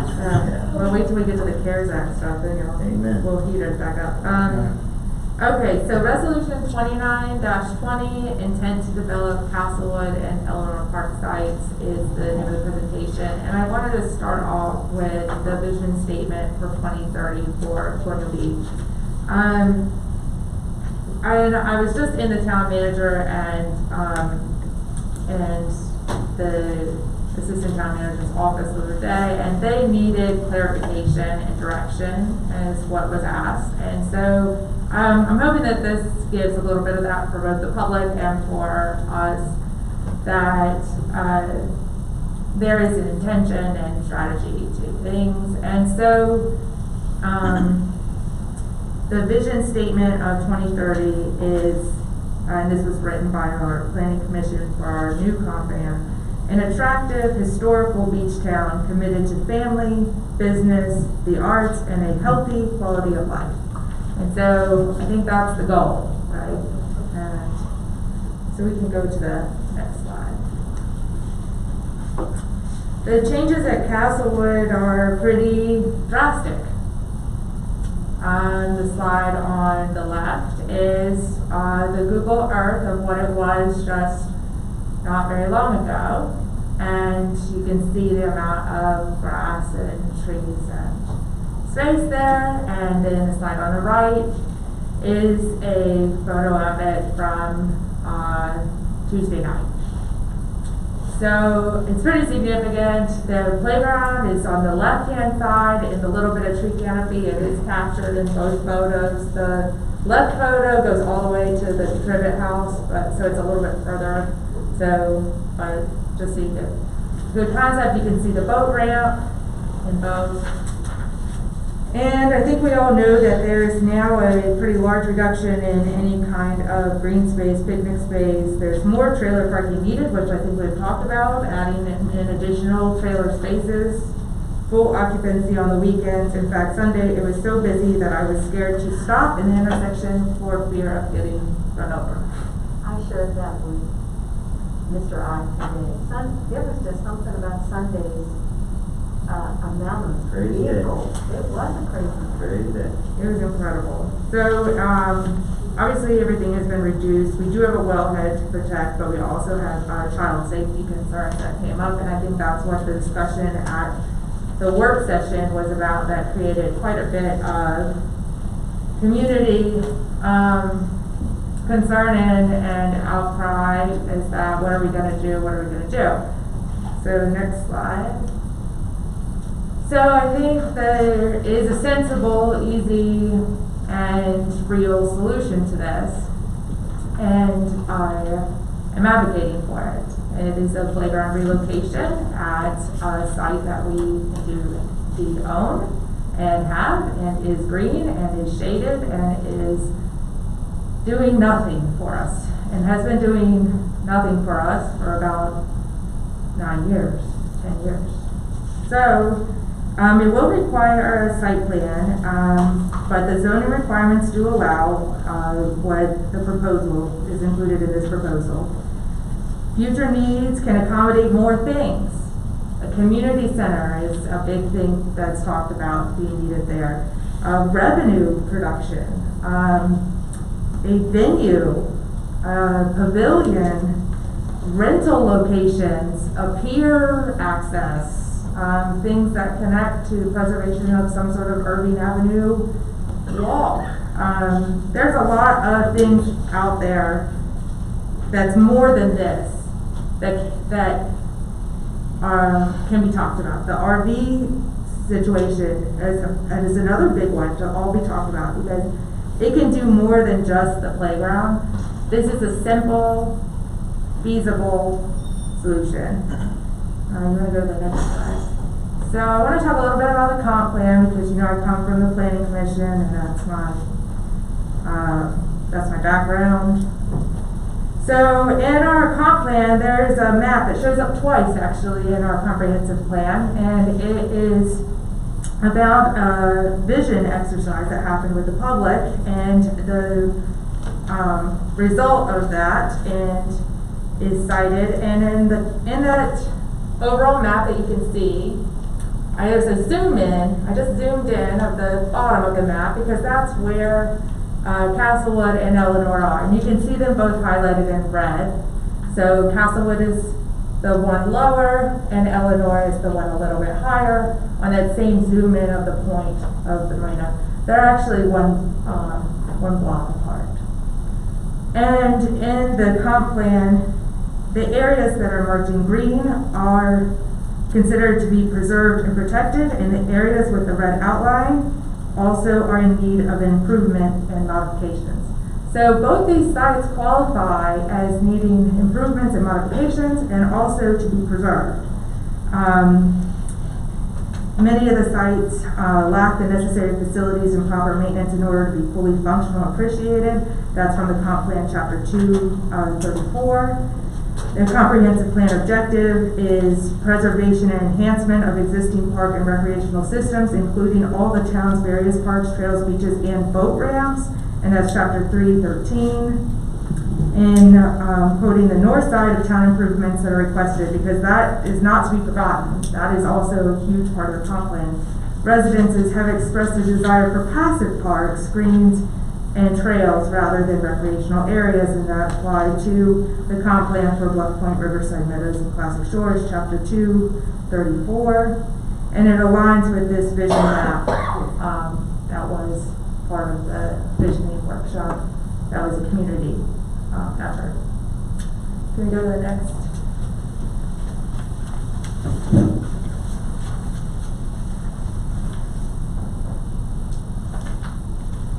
So, it's probably most people in this room know, I asked for some community feedback about putting a playground in just to see how it went, and it went really good, and I was very surprised. And I had looked up, All-Rec is the playground supplier for almost every municipal playground that you've probably ever been to in the state of Virginia. They're based out of Burke, Virginia. And because of COVID, playground equipment is apparently on sale. They're having a 40% sale on state-of-the-art brand new equipment, which is incredible. And so these were 3 options that would fit the site needs, and they were all very different, and I don't have a personal favorite, but it's, you know, it was just to see what kind of things our community was looking for. And the community feedback involved 305 individual people that had some interaction with this post and actually responded to it.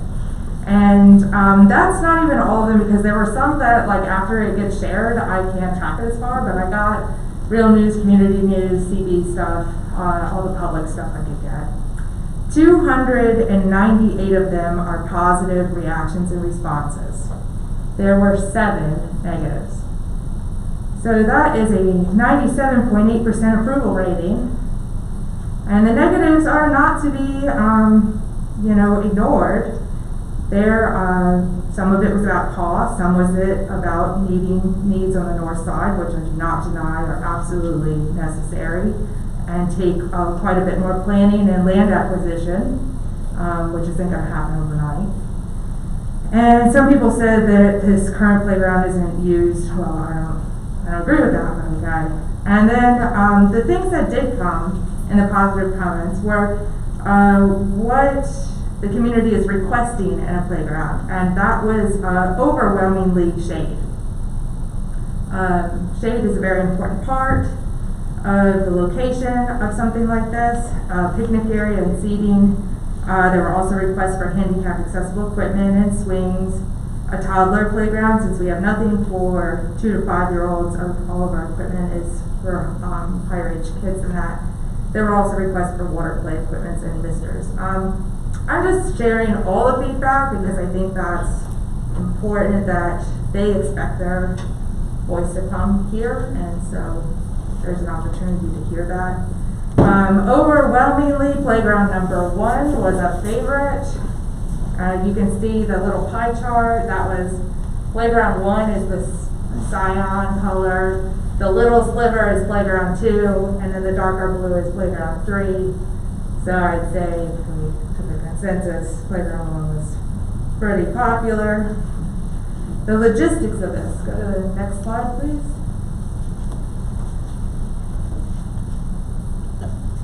It's okay. There we go. The logistics of this are, in order to make this easy, feasible, sensible, reasonable, and achievable in a quick manner instead of 10 years later, are to keep it under 2,500 square feet. So I'm proposing it in a phased approach where we just focus on locating equipment under 2,500 square feet in a sort of phase one, knowing there's many discussions and many other things that can happen about this site, and not wanting to impede on any of its other future possibilities. And so if you take the site, you'll see there's a site plan in the map, you know, so that's the playground number one, right, that everybody seems to go for. The site plan, if you take the access road that was there before, and you can see the gravel still if you go on the site, that kind of divides the property into halves. And then if you just take an access line down the middle, then that kind of divides it into quarters. And it seemed to me, since shade was overwhelmingly the response of the public, that it needed to be in the tree canopy, and that was important. And so there's really only 2 places in tree canopy on that site in which this would fit, and one is the location that you see here, which is in quadrant 1, what I always saw it, quadrant 1. The other would be kind of a 180 in quadrant 2. There's kind of a trapezoidal space between the trees, you see there? So quadrant 1, quadrant 2, I don't really care where. I'm just saying that if we consolidate it to only develop one of the quadrants, we kind of stay out of the way of anything else. And we also provide shade, so it seems sensible. I'm hoping that maybe the swing sets will be able to be moved from Castlewood, since they are not nearly as complicated as the rest of the playground equipment. I talked to our All-Rec representative that had spoken with you before, Rob, and he told me about your conversation with him and his recommendations. And so with the discount on the equipment, which is normally, this piece of equipment is normally $55,000, the discount means that it covers, that same $55,000 will instead cover the purchase, the installation, the ground, the perimeter of the bottom border, and delivery. So it's kind of amazing. Yeah, I guess they are hurt, I don't know. So with adding some other things like maybe moving the swing sets or stuff like that, I think this is pretty feasible. Signage, benches, and fencing have been offered to be donated by CB Green Space, and I think that Steve Kennedy is here, and so he has a statement from CB Green Space in committing to adding other amenities, little amenities, so that this doesn't bust the budget kind of deal, trying to keep this feasible. Next slide, please. All right, so what this is all about is a simple solution with some future needs in mind.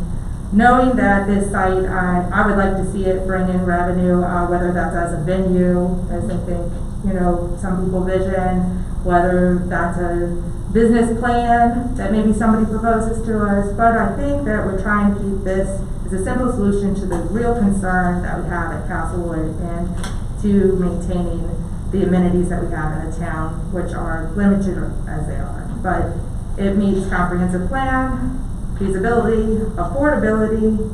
It is ready for implementation. It is a very positive community response. It has a collaboration with our town nonprofits and provides improved facilities at both locations. So can I go to the next slide? So this is something that has been talked about, in my opinion, for a couple of years now, actually, and I think that for me there was always sort of a understanding that this was possibly what's gonna happen when Castlewood parking became a full need. And so Frank, who was amazing, you know, worked with all of this information and also his own, I think, I don't wanna speak for you, Frank, you can speak for yourself. I put a little bit of I think we did about 50-50 on the verbiage of it. So this was a collaboration in order to create an improvement, and so we would like to present to you Resolution 29-20. Do you want to read it, Frank? 2920 is the intent to develop Castlewood and Eleanor Park sites. Whereas Colonial Beach Town Council approved in 2016 to reconstruct the boat ramp near Castlewood Park. And whereas the new boat ramp has considerably increased traffic to the area and the need for organized parking. Excuse me. Whereas additional parking greatly reduced green space, and whereas Colonial Beach Town Council wishes to ensure the safety of all in the area due to the increased traffic. And whereas Eleanor Park has been identified as a site available to preserve and modify to make improvements and enhancements to fulfill a needed objective in the comprehensive plan. And whereas CB Green Space has committed to funding of park benches, signage, and fencing for Eleanor Park site. Whereas the Colonial Beach Town Council approves up to $60,000 from line item 100-012100-5838, which is the fund that we moved money over on earlier tonight, for new playground equipment and installation to be purchased no later than the July 31st, 2020. The reason that date is in there is because there is a deadline on the sale price. Now therefore be resolved, the Colonial Beach Town Council wishes to implement a low impact development as a playground on Eleanor Park located in a shaded area closer to the Lawson Avenue of the site as the start of a phased approach, known that this site will continue to be further developed. Be it further resolved that upon the completion of the Eleanor Park playground, the old playground equipment at Castlewood Park will be removed and the remaining area will be designed for needs of the Castlewood Beach and its amenities. And that doesn't necessarily mean that more parking is going to go up in that area where the playground's at. That could be maybe moving the vendor truck there and then maybe putting another vendor spot. Say somebody wants to rent golf carts from there, or sell or rent another food truck. I mean, Congress is doing pretty good. Yeah. So that's not necessarily saying we're going to tear down the Castlewood Park and then make it all parking for more parking. It could be other things that we might come up later on as that needs for that area come up to us. I got a couple questions you guys can answer. What about restroom facilities? I think for now, similar to Washington Park, there would not be, just like the playground equipment. Okay, parking? That's included in that site plan. Okay. And does this require, is there any requirements? Do we have any special requirements for any of this? No, I mean, the 2,500 square feet that'll keep you under the land disturbance requirements, and certainly accommodating on-site parking. The on-site parking spaces should provide, I don't know, I can't say for certain that it'll meet all the parking requirements, but it would accommodate to everything. When can you say for certain that it will or will not? Because this is a quick turnaround, July 31st. Well, I think the town attorney will say this. You all do have flexibility with it being town-owned property. Okay. And public facilities are permitted under the zoning ordinance. Playgrounds are under the definition of public facilities. So the permitted use, the particulars of parking and all those sort of things, you do have some flexibility with that.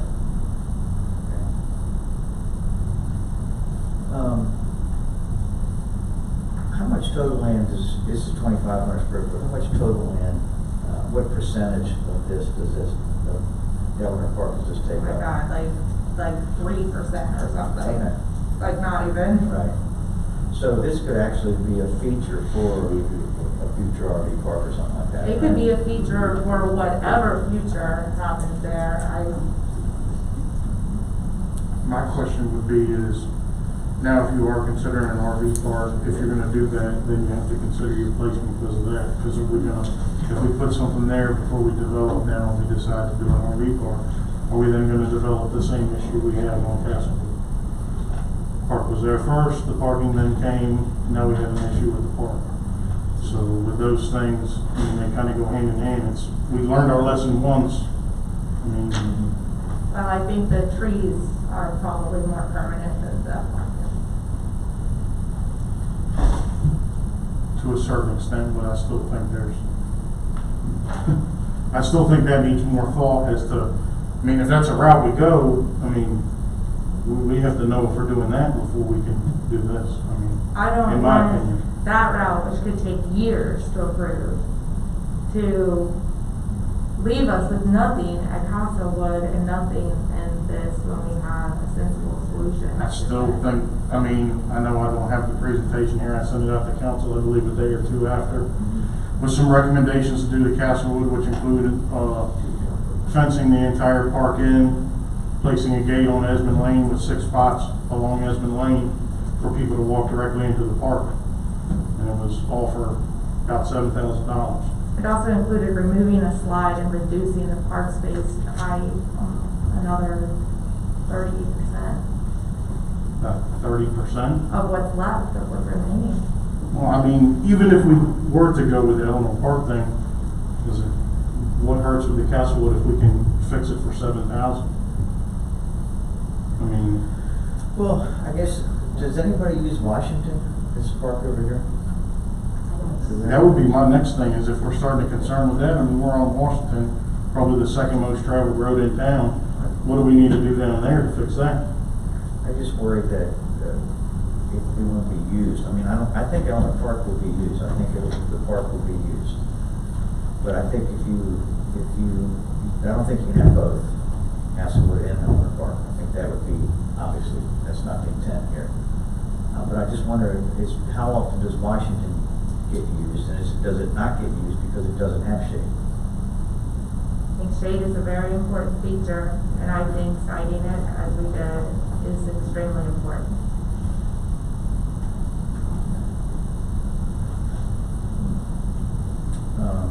I know lots of people, Mr. Mayor, when I had my niece and nephew in town, there were a lot of people that would use the Washington Avenue Park. So I would intentionally go during the week to Castlewood because there was not as many people there. Okay. And that's obviously pre-coronavirus. Yeah, right. Washington Avenue, I think, is used by a lot of, I'll say, older kids that can ride their bikes to it and get to it kind of on their own. And I think as to where Castlewood is where more families go. If I'm I would say that's true. right. I mean, so you may go to Washington Park and there might not be a ton of parents and families there, but the kids from the other side of town, which, like Robin said, in the thing, the north side, where I think the biggest need is for a park, come. Can we call for a vote? Similar to, and then do the discussion, just like we would on any other resolution? Is there a motion to approve it? So Is there a second?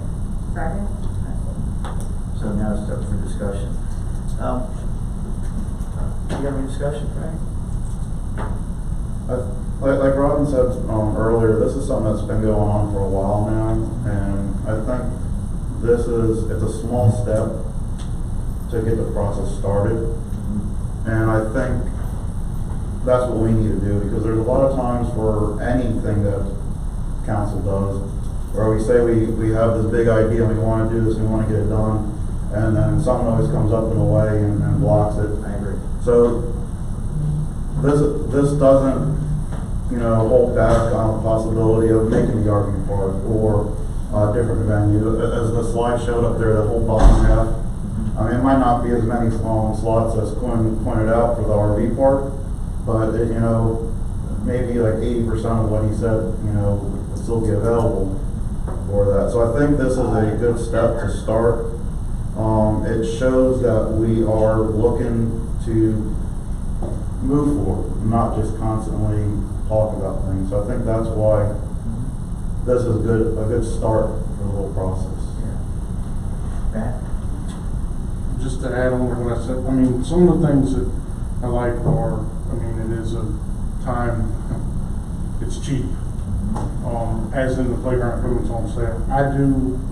Did that include like fencing and costs like that?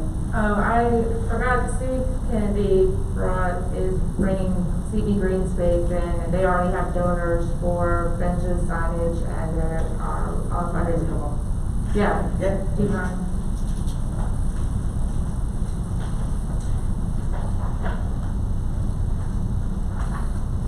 Talking to Robin, CB Green Space has been committed to this park from the get-go, as you know, Mr. Mayor. Ever since the playground equipment was brought up about moving it from Castlewood Park over to Eleanor Park possibly. Then I heard a lot of other conversation about doing away with it completely. I've got a statement here that I'll pass to you, and you can digest it at your own time, okay? Because I'm not going to go into reading it, but I do have some parts of it here that I'm going to answer. First of all, Castlewood Park is used primarily by the parents and the kids that come off the point. And there's a bunch of them. They push the strollers down there, they tow them down there with wagons, however they can get them down there. And they have been going down there for years. I see them all the time. I've lived on the point for 21 years now. And there's nothing new to me. The faces have changed and the kids have changed, but they're still going to the same place. Washington Park is not used by that many people in this town, contrary to what I just heard. The pavilion down there mostly is used by teenagers just to sit around and have a place to go. And they've been doing that for years. They're no problem. They don't cause any problem like that. I have grandchildren, when they come to this town, the first place they want to go is to Castlewood Park. If you do away with that park, or try to change the appearance of it or downsizing it, is not going to fix the safety issue.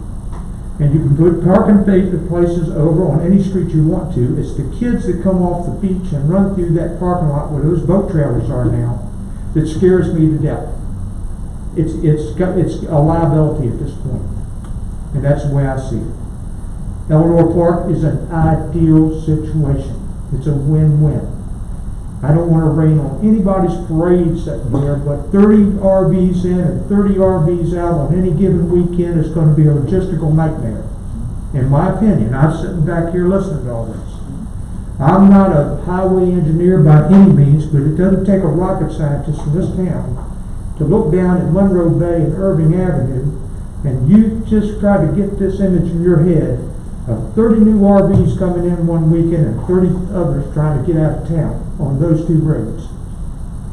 You won't have them, I can't use that word, but it's going to be a mess. Let's put it that way. My bottom paragraph here, and you each got a copy of this, and I'll give you the original signed and then copy. I'm not going to read it. Let me read this one paragraph if I might. Just entertain me for a minute. We at CB Green Space understand the need to increase revenue to keep our town healthy.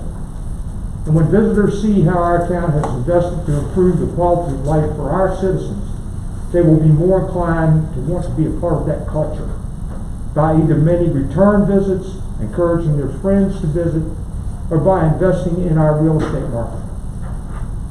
This is a win-win for everyone. CB Green Space is committed to not only helping with we wanted to do this to begin with. We are backing this effort for the playground. We are also backing an effort to possibly provide. I've already got 3 park benches sold. And I probably got more in this room, but you don't know you bought one yet. But I'll let you know, okay? They're memorialized benches. You memorialize them if anybody would want to.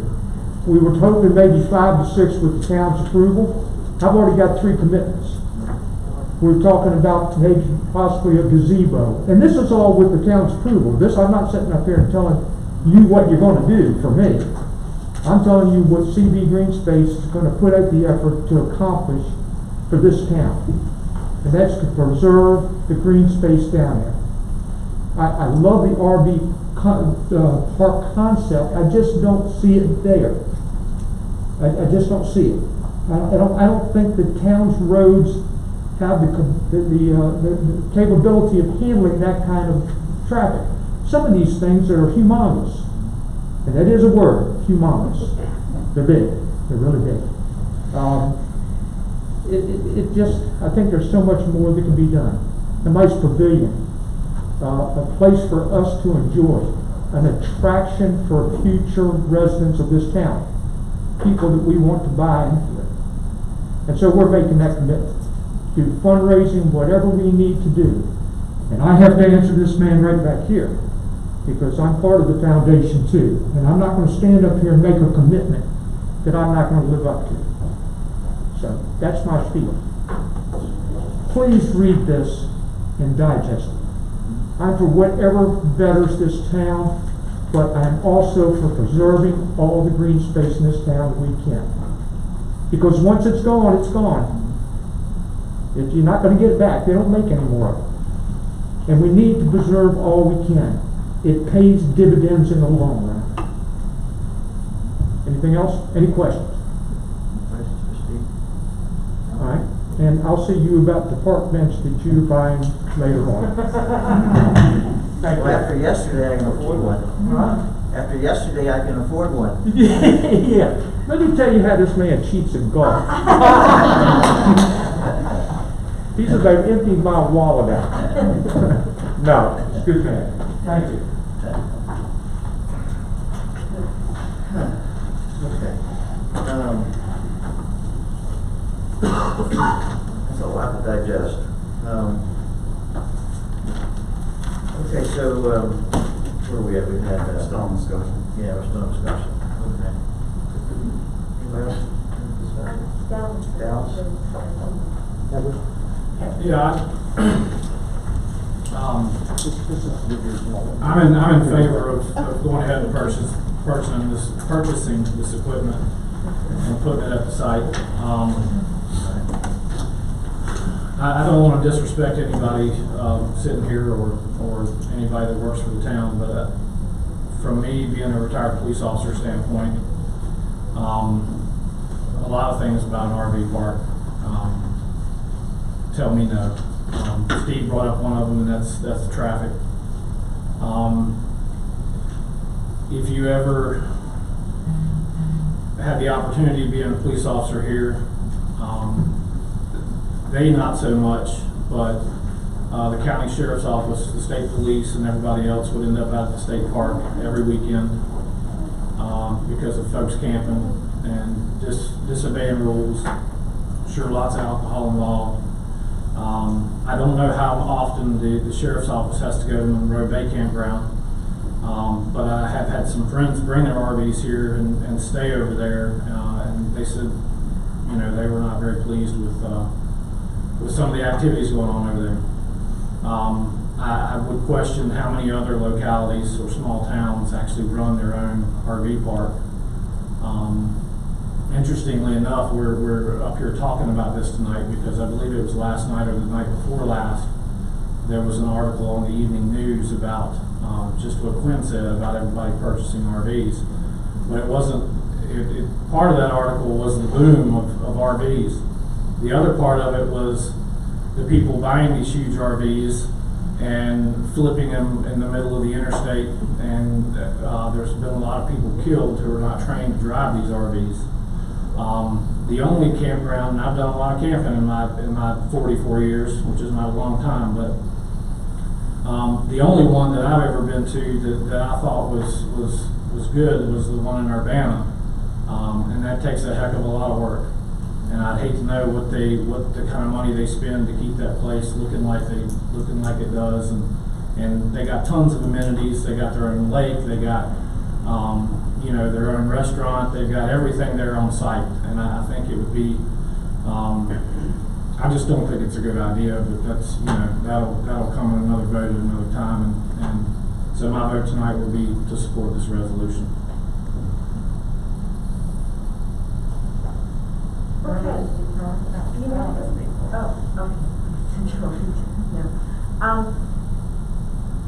Up until this past weekend, I didn't really feel a whole lot about it per se. I don't have any children in town anymore. I don't have the grandchildren here, and as much as I would like to have them here and be able to take them down to the park. And I was speaking to Pat earlier today and telling him that with the amount of people that we have had on the weekends, and I don't know, there was just something about last weekend that just seemed, I don't know that horrendous is the right word, but there were cars everywhere. There were children everywhere. And I go back to when we had the school picnics down at the point, we were playing on the equipment and the kids were going, down on there really wasn't a beach there at that time. But all that land was open. And we had a lot of fun out there. Went in the river, we spent the whole day there, and there was all that green space. As I drove through last Sunday, you just couldn't see it because of the amount of trailers, the amount of cars parked on both sides, the amount of people that were on the beach, and that was fantastic to see.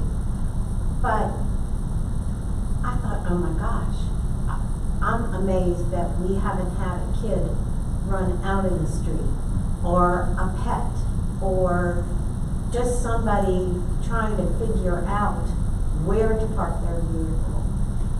And I thought, it's not the park that it once was. We need to find that again.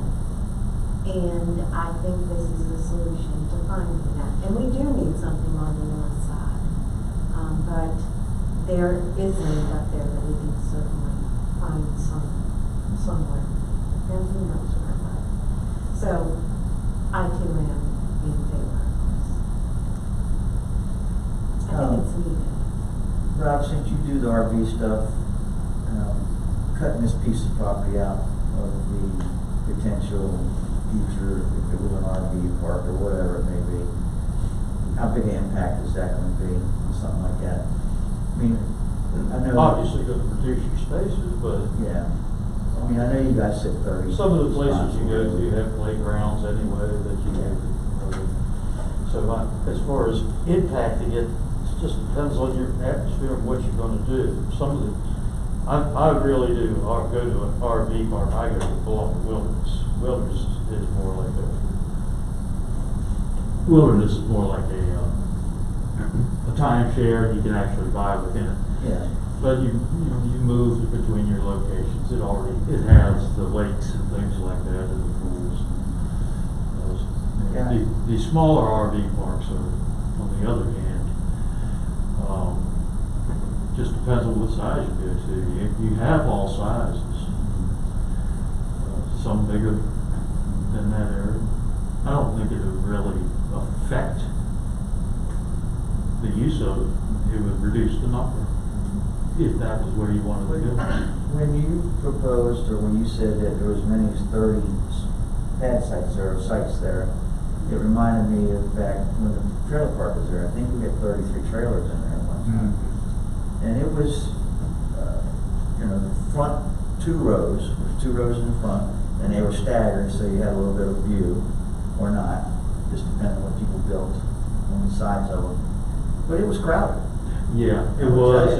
Crowded. They used that center road. Yeah, we used to that was our driveway coming up to get into your spots, and it's crowded. I mean, if you were walking between trailers, you was watching and listening to everything that everybody else was doing. And I don't envision that. I wouldn't want to see that, quite frankly. I mean, that would be too much. Way too much. I mean, if you did 15, and still we're getting $500 to $600 a week, it's still revenue coming in that is responsible, I think. On the other side. Yeah, on the other side. Yeah, other side of it. So, I mean, and I would also venture and think that the RV folks would also want some kind of park accommodations for children and such, because that zoo was actually, while it used to be a full retirees quest to retire, buy one of the behemoths and head across the country, now it's something because people are afraid to utilize hotels and motels and things like that. And you can't really fly quite as easily as you used to be able to. So, I mean, I'm not opposed to this. I appreciate the time that you and Frank put in to put this together. And I think the two can join hands at some point in time, quite frankly. I think there's enough synergy there. I like the idea of a pavilion, obviously. I love the idea of adult exercise equipment. I'd also like to see the community center property used more as well, since that is an inland piece of property. Now, I also know that is a very popular future site, because I think, how many lots are in there? Already designated lots, right? Zone lots. So at some point in time, the builders are going to want to build, and then that's when we'll be talking about building a new community center, and all that. But we're not there yet. We're making strides to get there. I actually asked Robin, could we move the new playground to the community center? And Robin made a good point. That would probably be one of the properties that was sold and developed faster, easier, without less conflict.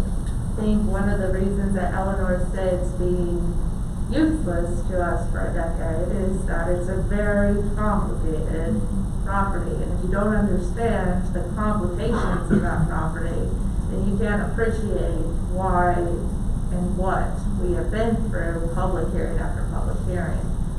Again, this is just simple and reasonable. Yeah. The other thing is the north side, this council has agreed 100 times over, something has to be done. When Lennar builds, or whoever builds the site across from Wilkerson's, I believe part of that currently as it stands is that there'll be talks with the YMCA and people of that nature to bring in some kind of facilities there. So that will have parks and recreation, maybe beyond any scope that we ever dreamed of having in the town, and hopefully that is the case. And then the north side of town, when we build out the numbered streets, that is going to have parks, because you're going to have a certain amount of green space to offset the building. So I think as a temporary fix, this is a good fix. I appreciate that. I think we put a lot of hard work into this, and I think there was a lot of public response, and I think we deserve to I do too. So give solutions. With that, if we're ready, I'll bring up to, do you want to vote on this tonight? Yeah. Mr. Allen? Aye. Mr. Aye. I just want to say, I do appreciate the work I put into it. I just am not convinced now's the time, so my vote is nay. Mr. Lehman? Aye. Ms. Roberson? Aye. Ms. Shea? Aye. And Chair votes aye. All right. So you've got to get monies together to get the playground. Go ahead, All right. It's called Nature Play NUNP-2875. Rob. Yeah, I'll give it to you. Okay. Next on the agenda is the COVID update. You might want to stick around for this. It's going to be interesting. Yes. Adjust the thermostat? Look at my glasses. I can't see the damn thing. Frosty over here. I can't get beer this cold, I can tell you that. I think staff is hoping this would move the meeting on. Yeah, that's working, I can tell you that. COVID, you want to start on that? Yeah, I can begin the discussion, but I think there's a lot of participants in this particular issue and challenge. We've kept the COVID discussion on the CARES Act funding for the COVID pandemic on the agenda intentionally, not only been guided to, but also to give updates for public awareness. I think Vice Mayor and Ms. Roberson are going to be able to contribute to the discussion as well, and I'm sure our county supervisor, it's a great opportunity for him to share with us where we're at. And of course, our CFO has laid out and has the numbers that we've been that we've requested, and then also what we've been denied. So I'm going to kind of bounce from person to person with this. probably for the narrative, I'm gonna hand it over to, Vice Mayor and Vicki Roberson to talk about what transpired at the county supervisors meeting earlier this week, and then we can follow up and inject, certain aspects as we get to that point. So we're trying to tell the stories best, knowing that we have multiple points of entry in the story, so. Okay. Vicki, Robert, you guys want to? I don't know. I didn't bring the paper that I gave out that day with me. Heather has a copy of it? I don't know if she might. Heather, do you have a copy of the paper? Of the statement that I gave to the Board of Supervisors? Tim has one. Oh, right. Do you mind passing it up? I was gonna say, I have it in the email. I'm gonna stand up. That's right. Can we do a little bit of stretching? Okay.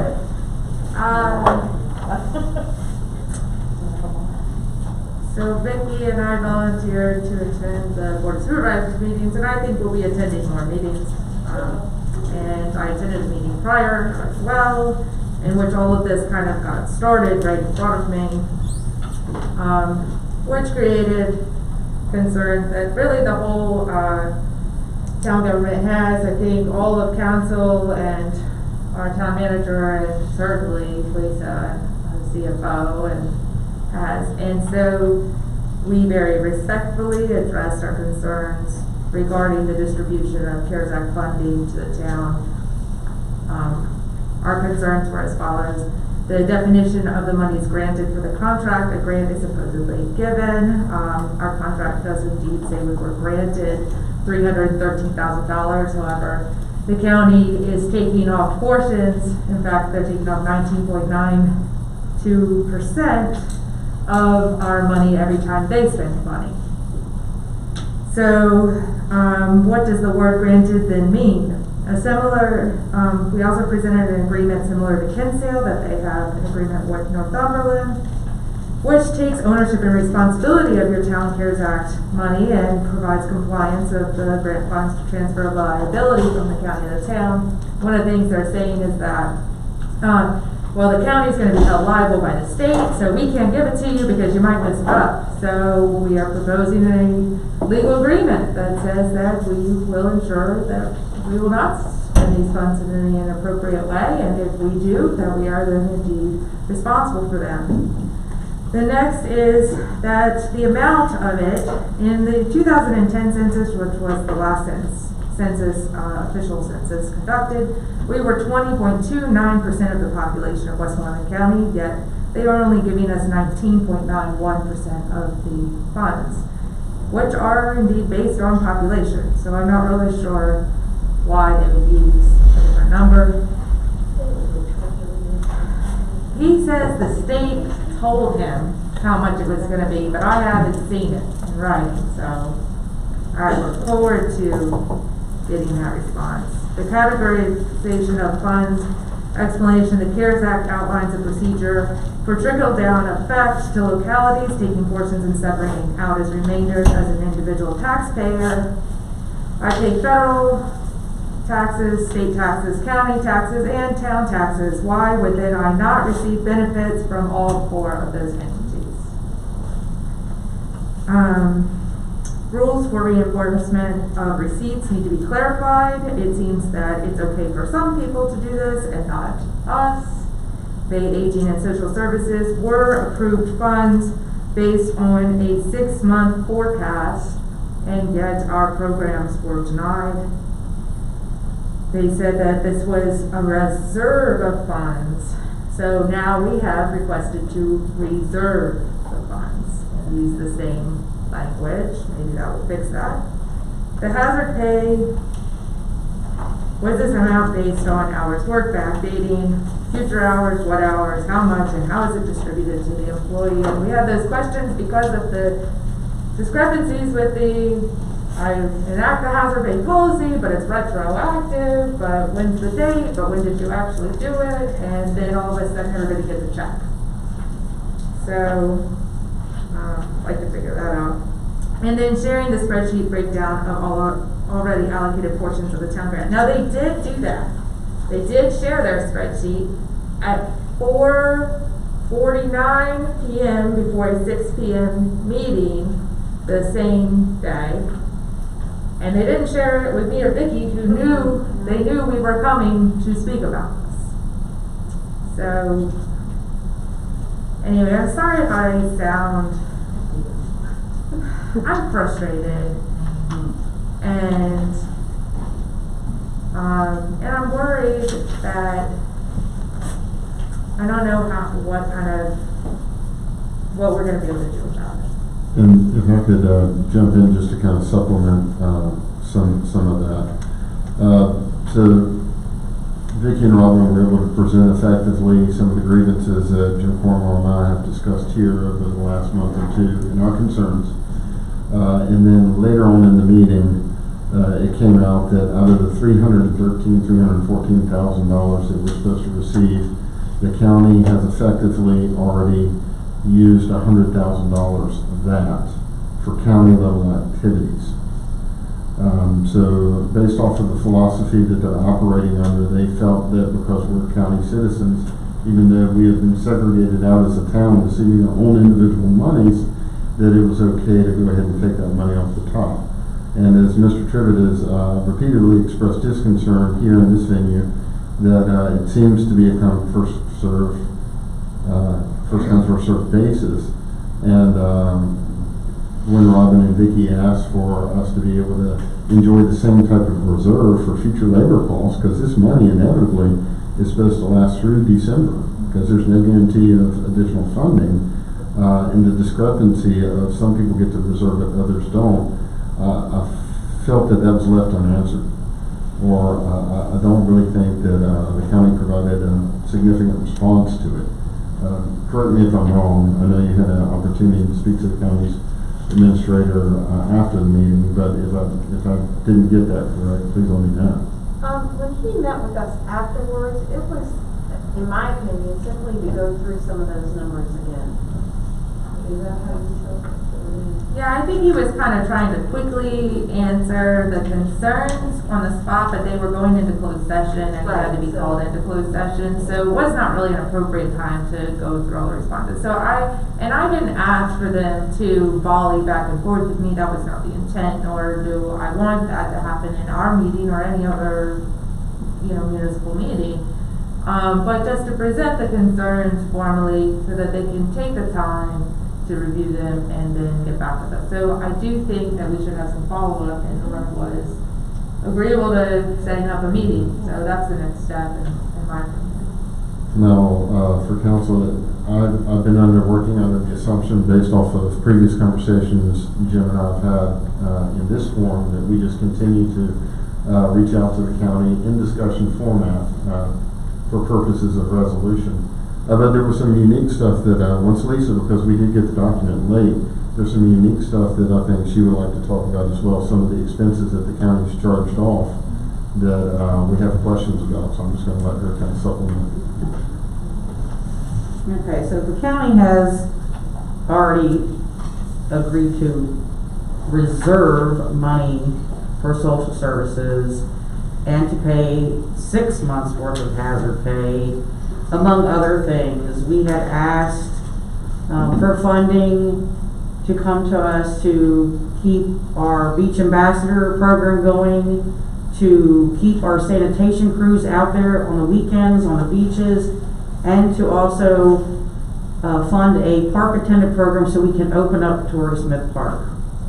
They denied us and said we had to spend the funds first. So after the board of supervisors meeting, Rob and I had discussed how to change the verbiage, and today I sent them an updated verbiage to actually hold in reserve, and I have not heard a word back. And I don't know if Lisa, but there's some interesting things in the spreadsheet that you're going to see in there that we don't know if it's accurate or not. Income or revenues. I asked about that today. Yeah, so there's some stuff in there that just it didn't look right, and we've got Mr. Trivett here, and I'm sure he'll be able to tell him to kind of chime on this as well.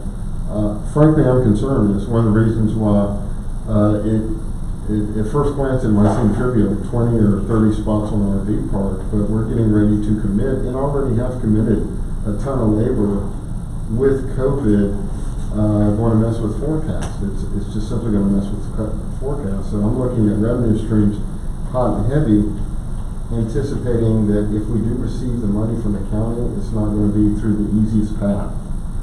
I think that's a fair assumption at this point, seeing how 1/3 of our money is already evaporated, and it didn't go to the town, or at least town level expenses. There's just a difference in philosophy, and I don't think that they had any appetite to hear a counter philosophy on it. Mr. Pivot, would you like to?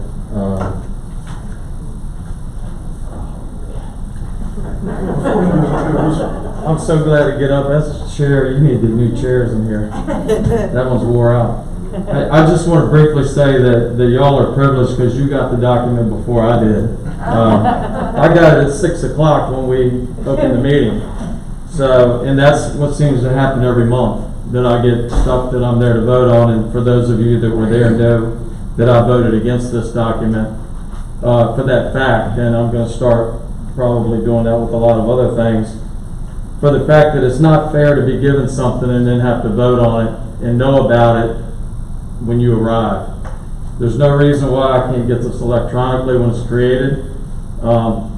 You know, the finance director stood there and told you it was just created that afternoon or whatever, but I didn't have it. So, but you know, there are some numbers that I was going to share tonight, which y'all have expanded on, but the town only has $141,000 left, $543, because they've spent $171,546. Now I know some of that is town funds, but the majority of it is the county spending the town's funds out of $313,090. So the county's only got left $297,000. So according to this document I have, so just so you know, and you were saying that the county denied your request. Well, your request, to my knowledge, didn't come before the board. So it was the county administrator that denied your request. So that may be what you want to address, because my understanding with this is that only the Board of Supervisors can make those decisions. And that's what we've been told from day one, is my understanding. So if the county administrator is denying something, he's not sharing with me. Whether he's sharing with anybody else, I have no idea. But we agreed to vote on this every month, and it was based on the expenditures that's presented. So that's really all I can say about it, that the money's going very fast. So don't count on getting anything in reserve, even though there was $191,000, $157,000 put in reserve for Bay Aging and for social services, because they initially told the town, if you don't spend the money first, you can't get it. Right. But they've evidently, you know, there's two different sets of rules. And so I've tried to do everything I can to make an issue of this, and both the council members that were there basically was told again. It was Robin's second time of being told that by the chairman of the board, that basically he's told it every way he can told him. The board's going to do what they want to do, was the gist of what I got out of what he told you. I would say that he was very clear that the board was going to approve $1.12 million with a document that they got at the meeting. Yeah, so anyway, so he's made that pretty clear. Every meeting that we've had this discussion, it's been even more meetings when you wasn't present. So, but I'll do whatever, you know, I can to support the town in this. I think, you know, we talked about it with your attorney when Mr. Fisher signed off on that document, said the town will get $313,090. Their interpretation evidently of that document, and I think any prudent person that looks at it, doesn't seem to jive.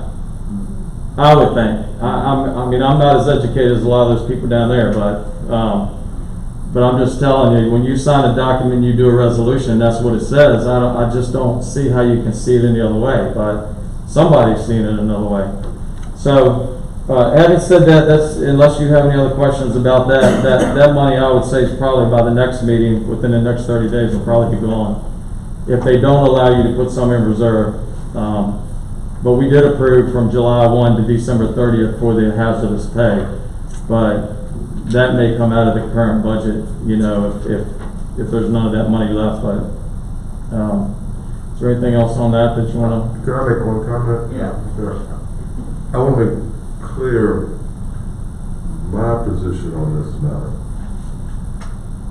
My position is that town is entitled to the $300 and some thousand that was set forth in the resolutions by the Board of Supervisors.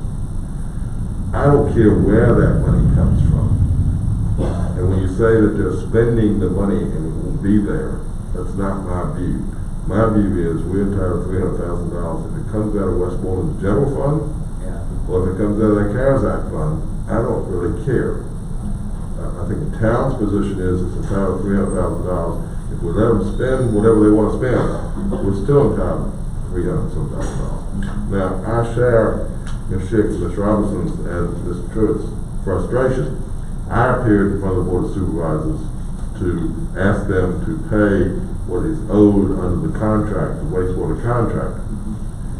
I was told by the chair they weren't going to pay, but they didn't put it to vote. They never voted on our request to be reimbursed $2 million sold in the contract. Because the statute says if they didn't act within 90 days, it was infected by denial and we could bring suit. We had to do that. And they met, and it's in my bill of complaint, I think 4 or 5, maybe even 6 times between my appearance and the 90 days passing, and they never voted on it. So I share the same frustration. It's like dealing with a blanket.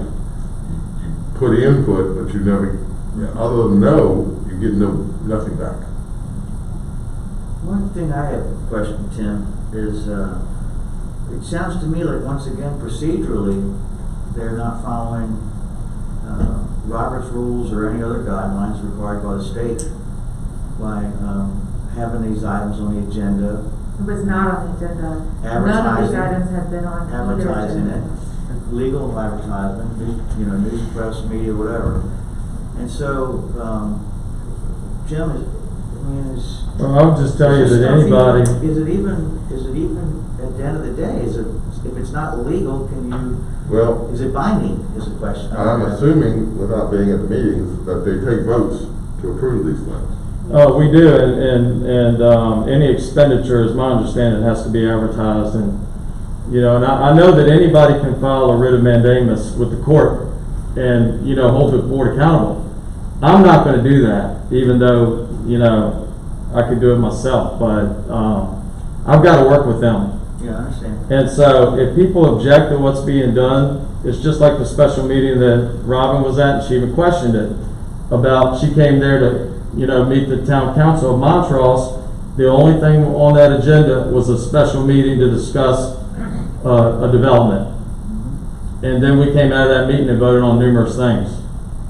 So, it wasn't advertised, it wasn't on the agenda, and she actually publicly questioned it, and they allowed her to do that. And basically, the chairman told her the same thing at that meeting he told her the other day. That, that's how they operate. I will say, just doing some quick math, if you play by their rules, they've spent 75% of their funds already, according to this chart. They have $297,000 left out of $1.224 million. So they only have a little bit left. And if we're 19.91% of their little bit, do you see what I'm saying?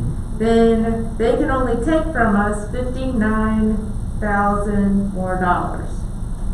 And so, in theory, even doing their math in their nonsensical way, there is will remain $82,261 of their math. I'm not saying that I don't agree with you that the money is there, is granted, but for requests that are specifically town specific. So know that there is maybe at least some insurance to that portion. Can I ask too, Mr. Stewart, are they treating Montrose the same way? Yeah, there is a percentage that Montrose pays, but it's a whole lot smaller. But they are doing that. And has Montrose expressed any? Nope, not according to the county administrator, who was asked that question. He said they have no problem with it at all. No. But they received 33,000 of the money, and I think 22,000 of theirs has been spent. What's the population of Montrose? 400. Yeah, it's not very many. I'm not sure the population, but They don't have schools. And the other reason that I want to bring it up is I think council over the last 2 or 3 months has come up with very innovative ways that we can tackle some of our COVID challenges, beach ambassadors, park attendants, so that way we can at least get Torrey Smith Park open. And a lot of this, of course, we didn't budget for any of these expenditures. So this money is pretty pivotal to receive. Very pivotal. And I just want council to be cognizant that staff is more than willing to execute anything council desires, but there will be budget effects. I'll just go back to the bare basics again. We've all said it over and over again. The only share of county taxes that the town does not pay, that each individual sitting in this room who owns property in the town of Colonial Beach does not pay, is the school portion. We pay all the other portions. So we're entitled to their policing, we're entitled to their social services, we pay for that. It's something that we already pay for, the judicial system, we already pay for that. So to be handled like a separate entity, a lesser entity, it appears to me,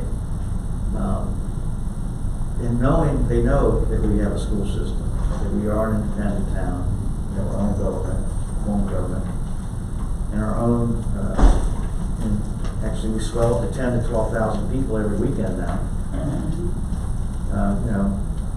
Every dollar that is spent in Colonial Beach, they get a big portion of it. Every dollar. They should want us to be successful at every level. It should be just the opposite. They should be supportive of everything we're doing and want to support this. And I would have been down on Colonial Beach first saying, you guys, summertime, this is when you're driving force, you're bringing the golden goose, you're bringing a lot more money into the coffers. What can we do to make sure that you can stay open, keep busy? And gosh, now that we're seeing what's happening to your town with these thousands and thousands of people coming to town, so there's a disconnect there, and it has nothing to do with finances. This has everything to do with culture. And the culture's got to change. That's the problem. The culture's got to change. And I will tell you, I'm not going to say a victim, but on several occasions I took a highly professional level trying to meet expectations with them. And Dallas was there for part of it. And I tell you, I hadn't been talked to like that in a very, very long time, quite frankly. And it was embarrassing, and it was insulting, and I was worried that you guys were going to get the same dose of it. And I think if yours had been behind closed doors like ours was, you probably would have gotten the same dose of it. Because what they had to say about this town was not good at any level. And it wasn't a feel-good moment for anybody that lives in this town. And I'm going to tell you, they don't have an idea, a clue of what is really going on in this town. That's a fact. That I can factually tell you. Not at all. They don't understand how well this town is doing and what it's doing and how much it's changed. And what the man said, he posted about his 34 years, right, or something like that. And all the change in the council, because we rotate versus the supervisors, where it's the same people for 38 years, 34 years, 30 years. All these mayors, this mayor did that, this mayor did this. Look, I get it. That's not how it is today. And besides that, what have you done to help? And it's obvious why a lot of what's going on in this town, because you don't get any help from them. And it's a shame. It is a shame. And to me, it's a fight worth fighting. It is. And I hope that whether I'm on the council, whether it happens during my tenure on this council or future councils, I hope that we press them legally as hard and as often as we need to. Because I think another side of this is, I wanted to make sure that what I was hearing was not normal. And having been in local government for my career, I knew it wasn't, but I reached out to a gentleman who's got 44 years, 46 years doing this in local government. He said, this is not normal. This is not normal. So, you know, nobody in this room has done anything to deserve what is being done to us, period. That's a fact. And this community deserves better. There's more volunteers in this community collectively than I would say anywhere else in the county, period. We get things done. And I say this is something we need to continue to get done. So, I'm looking forward to following up. So, For sure. okay, thank you on that update. Mr. Mayor? Yes, sir. Could I just make one Please. comment, not about that, but about the Three Rivers Health District provided a statement to us at the Board of Supervisors meeting, just talking about the increase in cases, and a lot of people may not know that that district covers 10 counties. So it's a big district, all down through the northern neck, Gloucester, all the way down that way, Middlesex. But anyway, what I thought was interesting was the last statement that they made in this that I just wanted to read to you. It says, in discussing this with the Middle Peninsula and Northern Neck Planning District Commissioners as well as county administrators from all 10 jurisdictions in the Three Rivers Health District, no jurisdiction is in favor of regression at this point. So basically there was questions about whether things should be closed again and we should back up. And at this point, they're not advocating that. And you mentioned that earlier. I don't know if y'all are involved in these meetings or not, but I think it would be a great idea if the county or if the town manager could find out about these. I actually met with this doctor when this first started, and he did some presentations down the county and asked him to come and meet with the town, but then things kind of got crazy and it never happened. So I think it's worth following up on and the town being involved so they know firsthand what's going on. Now, they don't tell us where these cases are. There was 83 new cases last week, over 50 at one facility. They don't tell us where that's at or even what county that's in. So it doesn't necessarily mean it was in Westmoreland County. So, and there was 370 people tested and only one that tested positive. So I would just say that it might be something worth looking into. We also have a new district director for the Department of Transportation that I'd invited to come and meet all of you, and I need to follow back up with them now because they had already set a time to come and everything, and we had actually talked about it, and then everything, you know, went haywire. But I would like for both of those to come back and talk to the council again about what they can do for the town as far as the Department of Transportation, since there are new faces in there. So hopefully in a future meeting here shortly, maybe we can set that up, and I would encourage us to be involved with this health district, so we really know what's going on, not hearing it, you know, or reading it in the paper. We actually know, which Bill Cease has done a great job of sending it out to some of us and keeping us updated on those numbers. But those numbers are, you know, it was 108 for how long? Yeah. I wonder whether they even updated them, you know, because it was the same thing for months and months and months.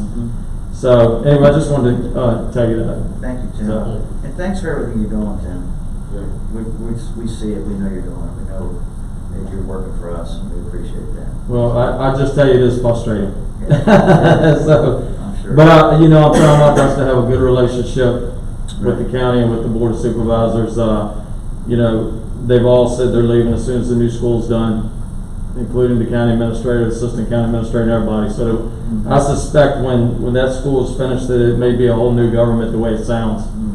If they stick to what they've been saying for the last couple months. So, but we'll see. Okay. Maybe then things will change. Thank you. Thank you very much. There's no need for a closed meeting. And citizen input real quick. We had Walter Kern who signed up. He's going. Susan Mack. Sorry. Hi, I'm Susan Mock, and I live at 1541 Irving Avenue. First, just a little comment about the whole Elmer Park and all of that. I ask that we just keep it classy. We're really, the whole town is kind of on the cusp of this wonderfulness. Yeah. And I like to see that keep moving. And so just, let's keep it classy, whatever we do. Speaking of that, and we've talked tonight about a lot of people coming into town. So we have parking at the beach area on the north here, and we have parking at the very south area. The little beach in front of my house has no parking, and it's becoming a hazard. People pull up on the beach. Many of them try to keep their golf carts or cars on the beach. I am my own little ambassador and go out and say, you can't park here. But a lot of them are just offloading. We had a little family, not a little family, a big family, who for 3 hours sat on the gravel on the other side of our fence in the shade there. A baby in a carrier, and the road is like from here to here. It's dangerous. People are walking across. I don't know what the solution is. I'm offering this, and I haven't discussed it with my husband, but if we had, and we'd be happy to help pay for this, like the pilings with the rope, so there's not the ability to pull up over there, and I'm concerned about the erosion of the land in that area. So if we can just maybe take a look at that little beach, because it's getting more and more popular, and how we're managing traffic and whatnot there. So that's that. Thank you. Thank you. Gary Sieber sent in something. He says,